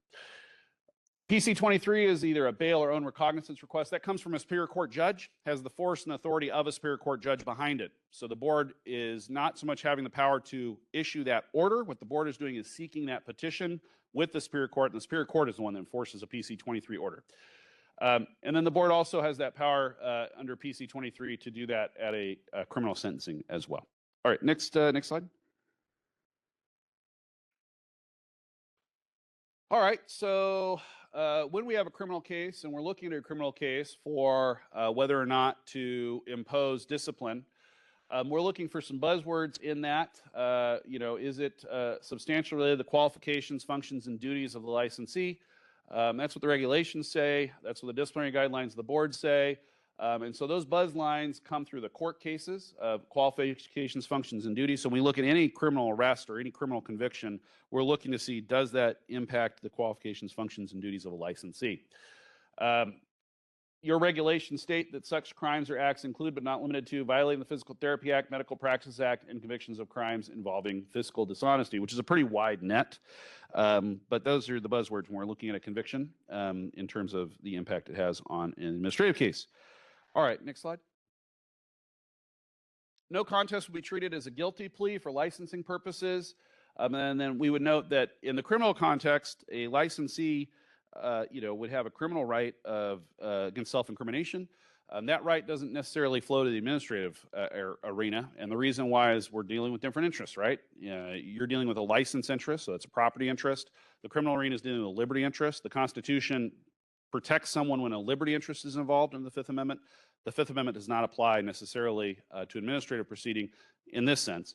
The board, if someone decides they don't want to give a statement to the board or doesn't want to testify at an administrative hearing, an ALJ can make a determination whether or not that requirement to stay silent has meant that the alternative facts are actually true. So it's basically, and you wouldn't be able to do that in a criminal court. Next slide. All right, driving under the influence, something that the board takes very seriously, the legislature takes very seriously. And I'm sorry about that.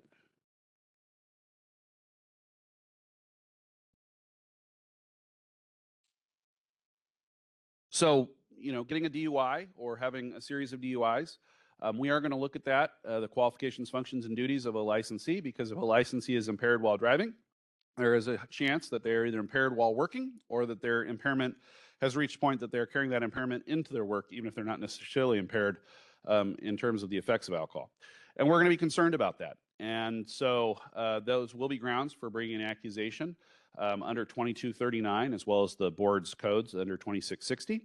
And I've listed up here that, that kind of shows you when the Medical Practice Act code is used, that the courts have upheld that. And so 2239 was upheld in the Walker case. All right, stipulated settlements. We touched on this briefly. Majority of cases are settled through a stipulated settlement before hearing. Board provides our office, the staff provides our office with the proposed offer to settle the matter, and then we convey that offer. So we convey the offer that's given to us to respondent's counsel or respondent if they're representing themselves in pro per. We will then convey back and forth counteroffers, because usually respondents don't initially take the first offer. They'll say that they would like to make a counteroffer, and so we'll do that. We'll take the counteroffer. As we're going through, there are many reasons why a case settles. And we won't know, when we file a case, if those reasons are going to arise. We won't know until we're actually in the settlement phase, whether it's mitigating circumstances.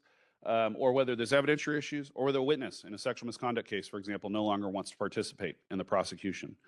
And so I've got up here on there, circling back to slide 19. It's actually slide 11. You'd circle back to slide 11 if we were going back in the slide deck, but that's where you have all those ranges of disciplinary penalty that can be imposed. And so that's why a case might start out as a filed case saying, hey, this is a revocation case, but maybe because of some of those evidentiary issues, the board has to understand and look at it holistically and say, when we get a stipulation for a probation case, well, this should have been a revocation. Why are we doing probation? It's because of these issues. And those are issues that you're going to discuss with the executive officer when you're reviewing a stipulation to decide if you're going to adopt this as your stipulation and make it your decision in order. We'll draft a recommendation and we'll have Jason's input in that as well. Those letters come to you and you can read them. We try to give you good legal analysis. They're protected. They're attorney protected letters to you. When we're explaining why a stipulation is what it is, Jason will be there as well. And we also can be there if you wish to answer any questions in closed session on any stipulation. And that's where we'll put that information. That's not public information. That's the attorney-client information to you about why a stipulation has been reached. And then admissions, there's always a question, well, do we want full admissions on a stipulation? So I freely admit that I did all this. Or soft admissions, a prima facie basis. I'll tell you legally, there's no distinction. So legally, whether someone admits full admissions on a case or makes prima facie admissions, or something like we call in a nomenclature soft admissions, those are treated exactly the same. The decision order, once it's issued, that's the decision in order. We have a clawback term in there that says if you violate probation or if you ever have future discipline with the board, everything will be deemed true, fully admitted in the stipulation. This is part of one of the negotiation requests that we have on any of these cases. It's one of the things that sometimes is the only thing that we can offer to a respondent's counsel to settle a case is soft admissions versus full admissions. So next slide. And we're almost done here. So contested hearings. We kind of touched on this a little while ago, and so I'll just touch on it again. If we do go to a contested hearing, the Government Code 11500 guides all of that. We have the impartial hearing officer, the administrative law judge who's hearing that evidence. That's the person that's acting as a fact finder. They're acting as basically a jury of one on the case. They're going to hear the evidence. They have limited jurisdiction to hear that administrative proceeding, but that means their limited jurisdiction allows them to be a judge over that proceeding. They can enter evidence. They can reject evidence. They can hear objections. They can accept objections or reject objections, just like any mini trial, if you will. Once the administrative law judge has heard the case, the matter is closed. They have a chance to write a proposed decision. They have a timeline on writing that proposed decision. It can go a little past the timeline, but they give that to the board, and then the board will have a chance to review that proposed decision. That decision is not final until the board makes a determination whether the board is either going to do a couple of things: accept it, reject it, send it back, or take no action. It's all set forth in Government Code, and DCA Council will always help you on, for the board on when you're getting a contested case and you're looking at a proposed decision to ensure that those timelines are required, because there are timelines, and if you don't follow the timelines, then the board will give up its power to make the final decision, and the proposed decision will become the decision. All right, next slide. I'm going to leave you with a final slide about, your role as a board, especially when you're sitting over the disciplinary process. You need to think of yourself as a judge, which means judges have a high ethical obligation to due process, a high ethical obligation to not be biased, a high ethical obligation to be impartial. So when you're sitting over a proposed decision or a stipulation, a proposed stipulation, and you are deciding whether you want to adopt that decision, you need to think of yourself as a judge. Judges don't participate in investigation. They do not participate in the hearing, and they do not participate in the negotiation process. Why? Because all of that can bias you. So justice is blind. You're not going to have ex parte communication with litigants. So after a contested hearing, you're not going to be talking to me. You can talk to DCA counsel, but you're not going to be talking to me because I have a role. I'm representing Jason in a contested hearing. I am a party to the case at that point. You're thinking of a division of government. Just think that an administrative proceeding, we are recreating the division of government between the executive, the legislative, and the judicial branch. And so when you sit over a final proposed decision, that's what you're doing. You're sitting as not just an executive officer now. Now you're sitting actually as a judge to determine whether this is a board that you're going to adopt or reject that decision. All right. Finally, is there a proper form to contact DAGs about a pending decision? Yes, but rarely. So contested hearings, you're not going to hear from us. But stipulations, yes, that can happen in closed session. So if you ever have a stipulation that is provided to you, a proposed stipulation for a decision and order, and you have questions after reading our recommendation and adopt step letter, stipulation letter, Jason's here obviously to answer those in closed session. A DAG can be here to answer those questions in closed session if there's more information you need from the letter. We try to do everything, cover everything in a letter, but you guys are the people in the practice or the members of the public who are part of the board who may have different questions that we didn't think about, and that's okay. And so we're here to help you in that process. Last slide. I thank you very much for the opportunity to speak to the board members today about the disciplinary process and enforcement rule. I know we covered a lot of material, but I do appreciate that opportunity. If there's any questions, we can answer them, although I must say that as an attorney, typically we don't like to answer too many questions that we don't have a chance to think about. So if the board members have any questions, I can sit here and everybody can return maybe back.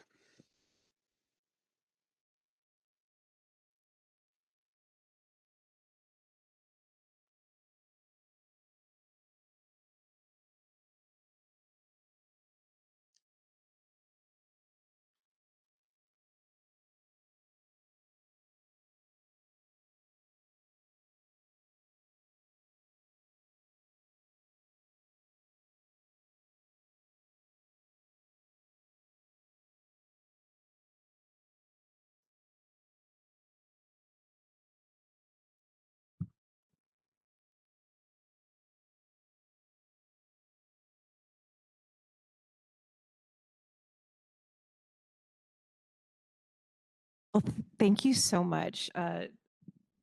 Gatchett, for a very thorough presentation and especially for training yesterday. I found it very thorough. I think it was very useful for those who were needing a refresher, those of our experts that have been doing it for several years, but also for the new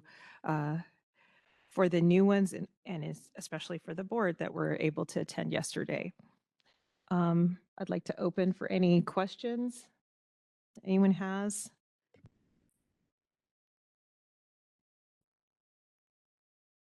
Just have one question about when we become the judge, aren't we already inherently biased because we're in charge of consumer protection? So the legislature's put a mandate on you when you're doing your role in terms of putting consumer protection as paramount, but that would be no different than a judge following sentencing guidelines for what the judge is supposed to do for any particular crime. So for example, in the federal arena, a judge has set forth all the levels that a crime can be in terms of imposing sentencing. So you have disciplinary guidelines that guide that process. I don't look at that as inherently biasing. That is just a mandate that as you carry forth your role, you need to remember what your role is, which is protection of the public.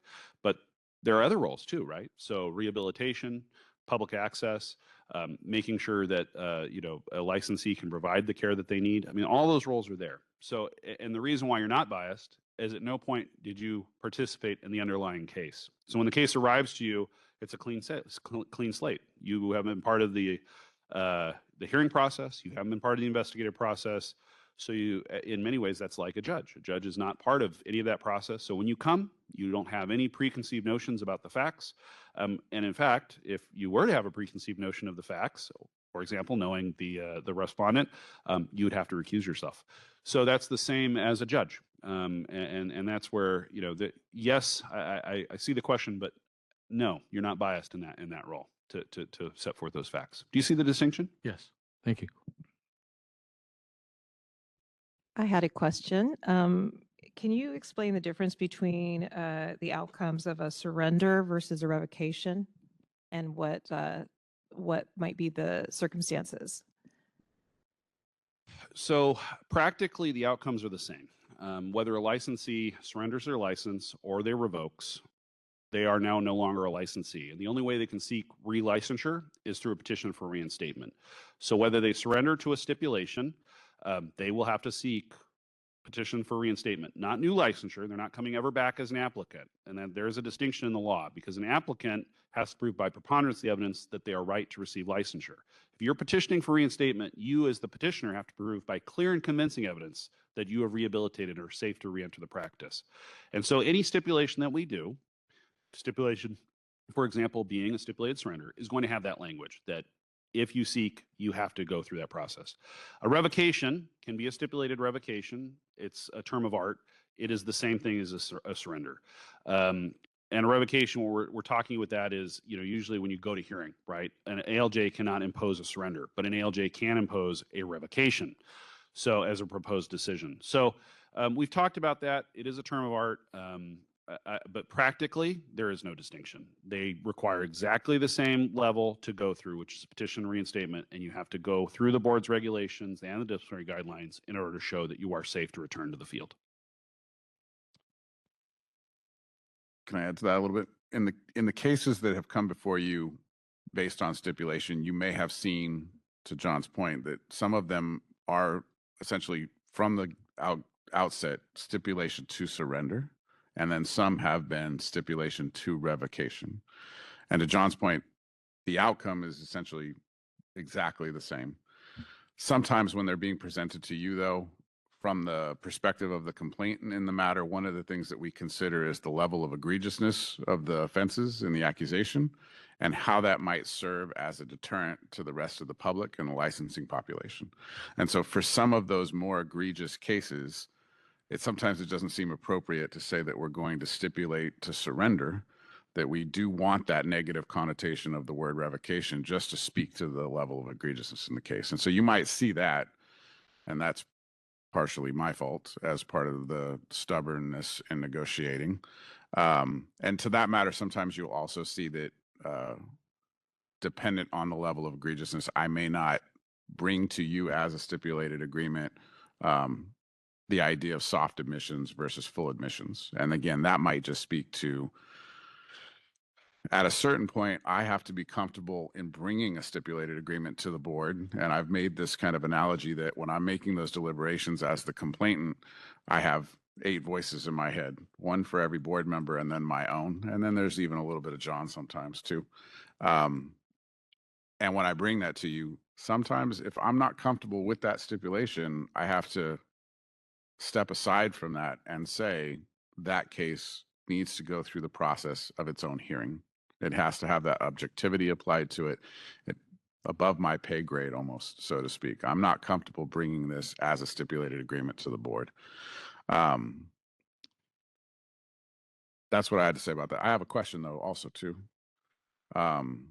In doing this for some time now, I've kind of noticed that there are some differences between the PTBC and some of our brother sister boards and they're weird kind of nuanced changes that occurred based on the evolution of profession and all of those kind of things. As an example, being on the health quality side of the Attorney General's office, are there any other healthcare boards that are on the licensing side? Yes. Health quality enforcement has its delineated clients, but licensing, for example, just off my head, retains nurses, pharmacists, and dentists. And Board of Behavioral Health as well. So there's still a number of health-related clients that are part of the licensing division as the Department of Justice. And then this is probably just a comment. Oh, go ahead, Michael. I was just going to add, I believe that chiropractic is as well. Just a comment to that is, I'm happy about being on the HQ side of the AG's office. I think that's to our benefit, right? So there's one kind of unique nuance to it. John, you spoke a little bit about the inspection authority that the PTBC has. That's a little bit different than the rest of our brother and sister boards too. Could you comment on that further, pros and cons? So we talked about the inspection authority, and it's, I believe, 2660.8, without looking at a slide deck. board has the ability through the legislature to send an investigator with an expert witness, with a licensed physical therapist when we have a complaint, to go actually do an on-site inspection early in the investigative process.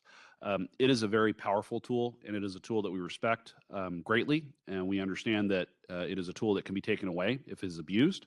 And that means that we are very cognizant of ensuring that patient confidentiality remains through that process. Before there's a release or a subpoena issued, we're very cognizant of the fact that as part of that review, we are entering a licensee space when they are seeing patients, and we are trying not to prevent them from practicing because a complaint may not be, founded. And so we're cognizant of that fact. We're in the investigative phase. This is not the disciplinary phase. That said, that tool allows this board to identify patients, to identify consumers that need notice of consumer early in the process. And allows this board to do a very thorough review at a very early stage with an expert witness, a licensed physical therapist, doing that review to see if there's billing fraud, to see if there's patient record problems. And no, many of your brethren board do not have that power. And so it is something that we respect, and we have taken a great deal to train experts on and also train investigators on to ensure that that power remains for the board and make sure that we understand the privilege that it is. And then I would just say to Jason's other comment, we always follow what Jason wants on a stipulation, whether it's revocation, surrender, soft admissions. We fully endorse that. We are here to represent him.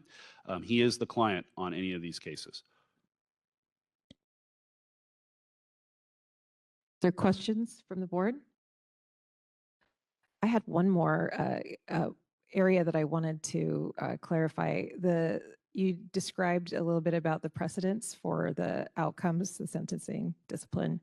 Can you describe a little bit about how the office comes to its final recommendations? I don't know if it's straight from Jason or how it's determined that this is going to be the implementation of discipline for this particular act. So there's no magic wand.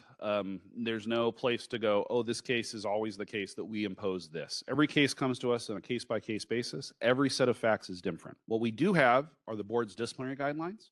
And the board's disciplinary guidelines give us an idea, a rubric, if you will, of if I'm looking at the case and I'm analyzing the case, where would this case fit? And that's where the offers come from. Jason and his staff have a wide time in terms of looking at these cases, and they have a sense of what these cases are. And they're the ones that provide us the offers. And so we're conveying the offer that the client has given us to Respondents Counsel. We give input on that. Sometimes the DAGs will say, okay, that's the offer. We did this on this other case, and we may point to that. But at the end of the day, every case is different. Every case is a case-by-case analysis, and we treat every case that way. And so that's where offers, in terms of stipulation, where it will be coming to the board. It's coming to the board from an offer from Jason and his staff to us, negotiated with the opposing side, taking into view the disciplinary guidelines, and then providing that to the board. Oh. And my angel on my shoulder has also pointed out that early settlement conferences and mandatory settlement conferences, and this is something we didn't talk about in the process, and so maybe next time I'll add a slide. As part of the administrative process, when we set a hearing, the ALJs set something called an early settlement conference and a mandatory settlement conference. And at those conferences, there are a couple requirements. Requirements are that the respondent will be present, Respondents Counsel will be present, the DAG assigned to the case will be present, and Jason will be available. Okay, he doesn't have to be present, but he has to be available by phone.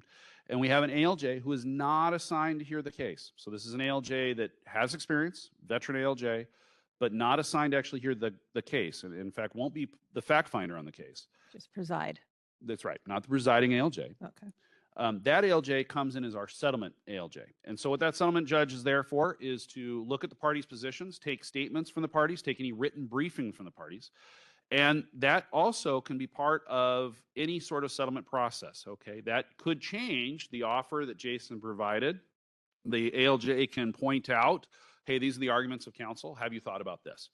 And that also can be a huge portion of when we're looking or changing through the settlement process, maybe the offer that comes to the board in terms of the stipulation, when we've reached a stipulation with opposing counsel and their client.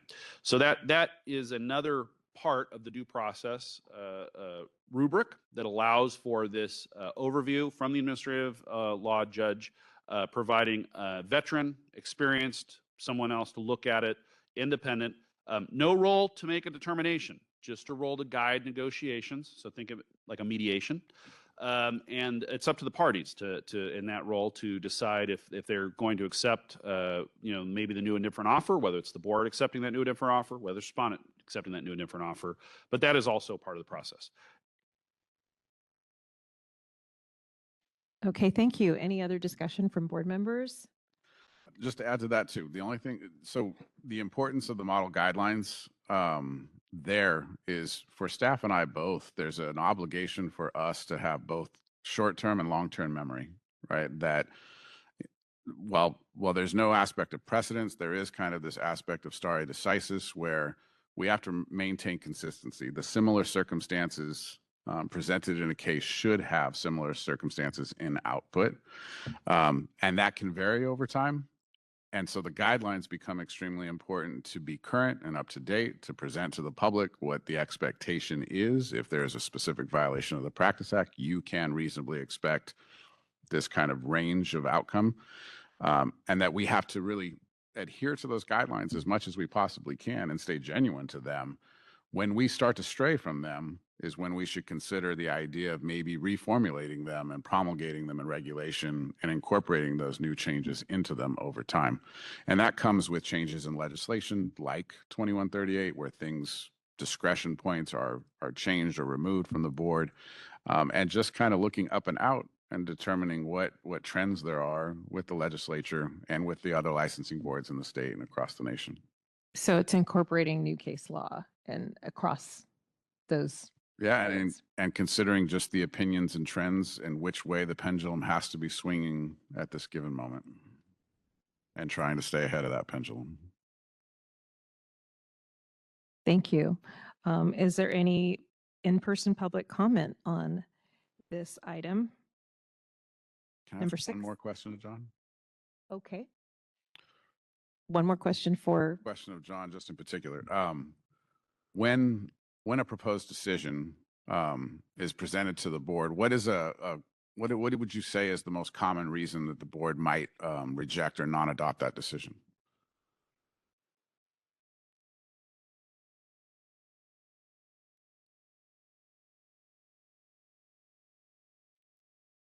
Gloria Castor, I'm going to hand the mic to her. She is the senior assistant over our agency, and so maybe she has a thought on that. That's more of a sad question.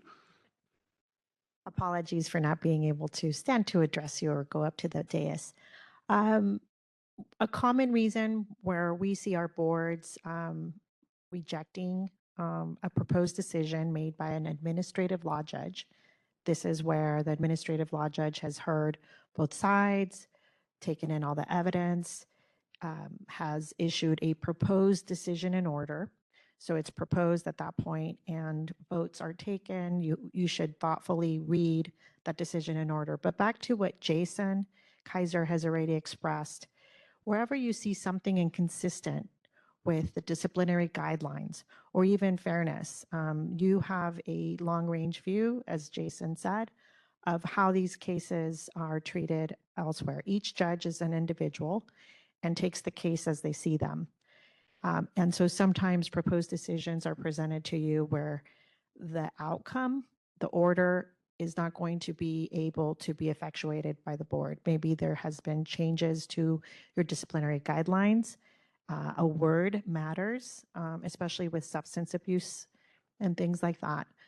So you could reject that. And so we often see that boards will completely see that the board member will appreciate that it's not going to work once implementation happens, especially if it's a probation order. The other way that it could go is the outcome is either too weak or too strong.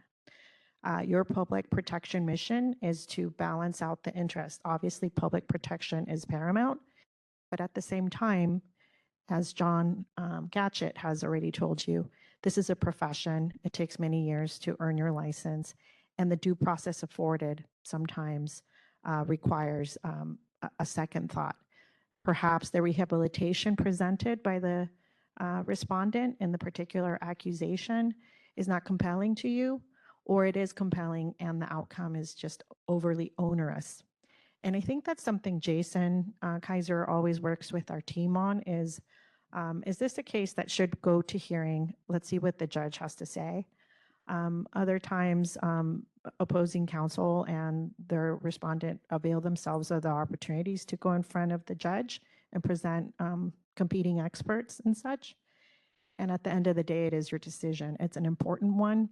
And to the bias question, obviously you're not biased. You're here to make the right call. And it's a very, very difficult prospect.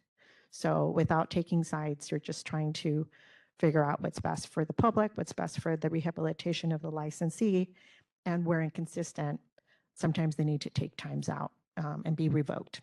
And that is the ultimate outcome. And as Jason already expressed, it's not a forever, at least not in California, except in certain circumstances. Thank you very much.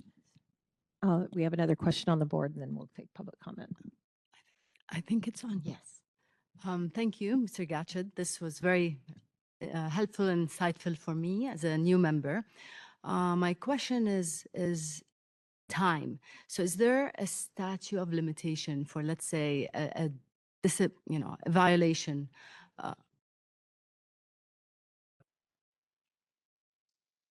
Okay. So again, the question is time. Is there a time limit, a statute of limitation where there's a violation of or misconduct that happened years and years and years ago, but it was brought to the attention of the board recently? And what? Yeah, I can answer the question. And so the question is statute of limitations, and does this board have a statute of limitations? The answer is no. The board does not have a statute of limitations. The only legal doctrine that would impact a case is laches. But laches is an equitable doctrine, but there is no statute of limitations for board action. Other boards may have a statute of limitations, but that is other boards. This board does not have a statute of limitations. Okay, thank you. And do we have access to your slide deck? It was really informative. Of course. Yes. Excellent. Staff has the slide deck and the board has access to it. Yes. Thank you. Thank you. Any other questions finally from staff or board? Okay, we're going to go to public comment in person.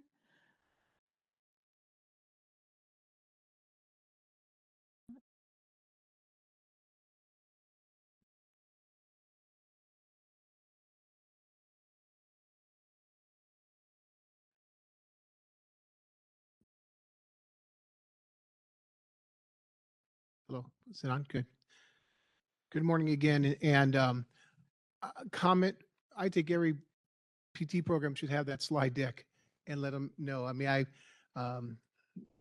Brooke knows many times ago, we actually had the first PT board meeting here, and there's a disciplinary case that was held, and the students got scared straight. I go, yep, you're at the adult table, this is not a practice run, you're responsible for your actions, and it really hits home for them, and hope to deter any kind of things going on there. I get asked a lot. I teach laws and regs class. I teach laws and regs at a program. The frustration that therapists have had in the, and even a board member in the past, James, he was on the committee, anyhow, nevertheless, the timeline that this person was on a Megan's list, but yet was working with children, whatever. And it was like months that was told that before the process occurred. I respect, the due process, Steve, and the excellent presentation. And, but is there, supervision, the therapist is not there, aides are doing all things. And the frustrations that the therapists are having, seeing that occur weeks, months on. And if there's a way, I'm hearing from them, the frustration they have that, God, how can this keep going on and on and on? Report it to the board. That's all I can tell them. So just a comment in terms of, I know there's due process and that needs to be protected, but if there's any way, how long it takes for it to do. And I know on the board report that shows disciplinary and how long cases are going, stuff like that, and personnel limitations. We don't have the investigators or the whatever going on. So just wanted to share that comment with you. There's a statute 2672 that says, if 10 licensed physical therapists go to Superior Court, didn't get a suspension or a writ to cease and desist, whatever. I've never heard that used unless you've heard it used, whatever. Is that an option that these people can have? If you find 10 licentiates to go before the court to have a, kind of a cease and desist done. So thank you. Thank you. And is there any other public comment online? WebEx is now open for public comment on the presentation. If you'd like to make a comment, please raise a hand by tapping that hand button at the bottom of the screen. Dial-in users dial *3 to raise your hand, and we will call on people in the order we have requests. We're going to take just a few seconds to see if we have a request for public comment.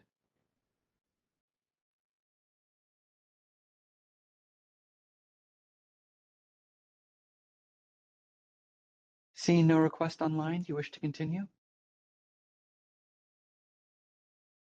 Thank you. I would just like to thank John and Gloria for attending today and giving the resources and the time to explain in detail all that we needed to go through. We are going to go on to agenda item number 7, Executive Officer's Report. All right. I will try to make this as interesting, but as expeditious as possible. So the report is to update you on the status of the board's operation. At this meeting, we're looking at the fourth quarter of fiscal year 24-25. This is our end of year report. And as we normally do, you'll see in the materials reports for the report, as well as 3-year statistical comparisons in some of the materials, such as the Applications and Licensing Services Unit, the Administrative Services Unit, and the Consumer Protection Services Unit. For the Executive Services Unit, so covering legislation, regulation, sunset, strategic plan, tech innovation, board member relations, communication and education and outreach, a 3-year comparison really isn't all that doable. I could tell you anecdotally, this year seemed a lot busier than previous years. The Executive Services Unit has taken that in stride, and I can say that, they've made my job, and I'll speak for AEO Conley also, much easier. Having the Executive Services Unit established and up and running has been a benefit to both of us drastically, and I think very much so a benefit to the whole board in its entirety. For outreach, we are at a slight disadvantage at this meeting. Our Communication Education Coordinator, April Beauchamps, is not with us today. She attended the CPTA annual conference this weekend, along with a few other PTBC staff. We've had to divide and conquer, so to speak, with longer than normal board meeting, this being this kind of 5-day stretch of time, including the expert consultant training yesterday. Staff have split up duties in an effort to achieve some cost savings in things like transportation and lodging. Plus, 5 days on the road is hard, right? So with family members and those kind of things, we have split up. And so I will try to do justice to April's outreach report when we get to that.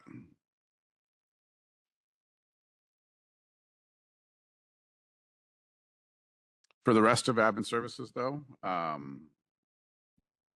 we're still working under the Department of Finance's issued budget letters of interest, our letters 2324 and 2327, which anticipate significant general fund deficits in fiscal year 24-25 and ongoing. Those letters state that we must take immediate action to reduce expenditures and identify all operational savings, hence the splitting up of duties over the last 5 days and those cost savings also. For budget, I'm happy and relieved to report that we were successful in staying within our budget for fiscal year 24-25. The close of a fiscal year is always a stressful time for all staff, but even more so for the admin services unit. They're responsible for controlling the purse strings and making sure that we live within our means. In fact, we were still able to revert approximately $155,000 back into the PT fund this fiscal year. So many thanks to them, and we can discuss that in greater detail under agenda item 19 tomorrow. For staffing, just one item to report. I'm pleased to announce that Jessica Barlow, who in our admin unit received a promotion from office technician to our staff services analyst position that was vacant within the admin services unit. So congratulations to her. We're lucky to have her as a member of the PTBC family. And then consequently, as a result of her probation, admin staff have initiated the process of recruiting for the office technician vacancy that she vacated. We expect that position to be filled in the next month or so. And so I would say shout out to Julie Tao, who's part of our HR liaison back at the board. Thank you for all your help. And then just a reminder about Executive Order N2225. All agencies and departments that provide telework as an option shall implement a hybrid telework policy with a default minimum of 2 in-person days per week. As you might remember at the last meeting, staff were going to be returning to the office 4 days per week on July 1st of 2025. But as a result of collective bargaining, that decision was stayed for a year. So we'll be revisiting that idea in about 6 months. Board appointments. We currently have 2 board member vacancies, both governor appointments, one a professional member and one a public member. We're keeping a close eye on those appointments and eager to see both of those vacancies filled as soon as possible. Application services. I'll just highlight that as we predicted, the profession continues to grow. Our application statistics are steady with a slight increase coming out of the pandemic. I think the next year or two will be telling as we continue to normalize in the endemic, but true to form, you can see the numbers reflect in the licensing issued statistic where we saw about an 8% increase this year over last. Again, many thanks to our licensing staff for maintaining performance and always finding new ways to do things more efficiently and process applications. For the enforcement unit, I would only highlight that we've seen a slight increase in complaints received as arrest or convictions received. Carol and staff and I will continue to keep a close eye on those numbers to see if they bear out as trend or just an anomaly and a bounce back from the pandemic also. And that is it. Okay, any questions from the board for the overview from Jason? Jason, I'm not sure if we're going to be mentioning this as another point in the agenda, but did we have any other challenges to filling our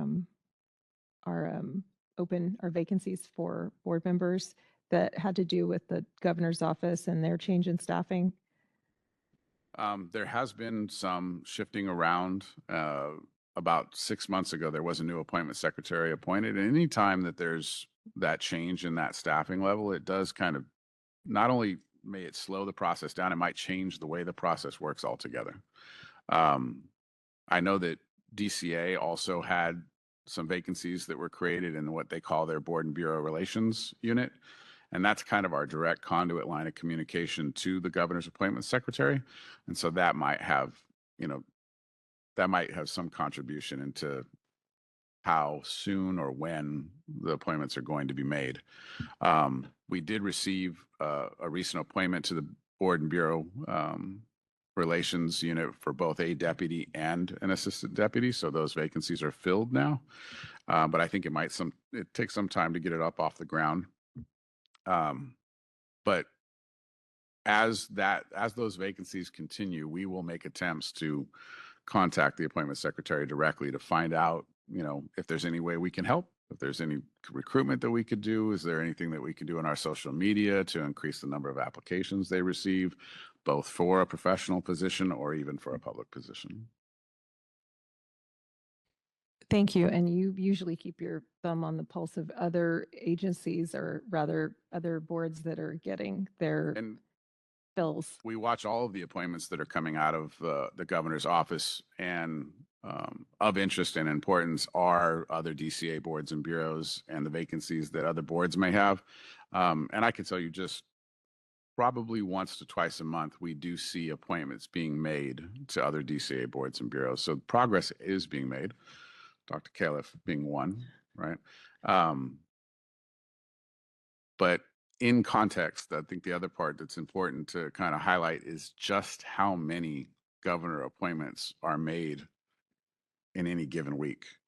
While it's very easy for us to focus in on the necessity of an absence in our own board or even boards at DCA, we don't really realize until you really pay attention to those appointments, how many different state agencies are receiving appointments from that same office and at what frequency. So we are very much just a small fraction of the number of appointments that need to be made. Fair enough. Thank you. Is there any other discussion on the board regarding the executive officer's report? No? Okay. Any public comment in person on agenda item number 7? Okay. I'd like to ask if there's any public comment on teleconference. We are open for public comment on agenda item 7 via WebEx. If you'd like to make a comment, please raise a hand by tapping that hand button at the bottom of the screen. Dial-in users dial *3 to raise your hand, and we will call on people in the order we have requests. We're going to take just a moment now to see if we have a request for public comment.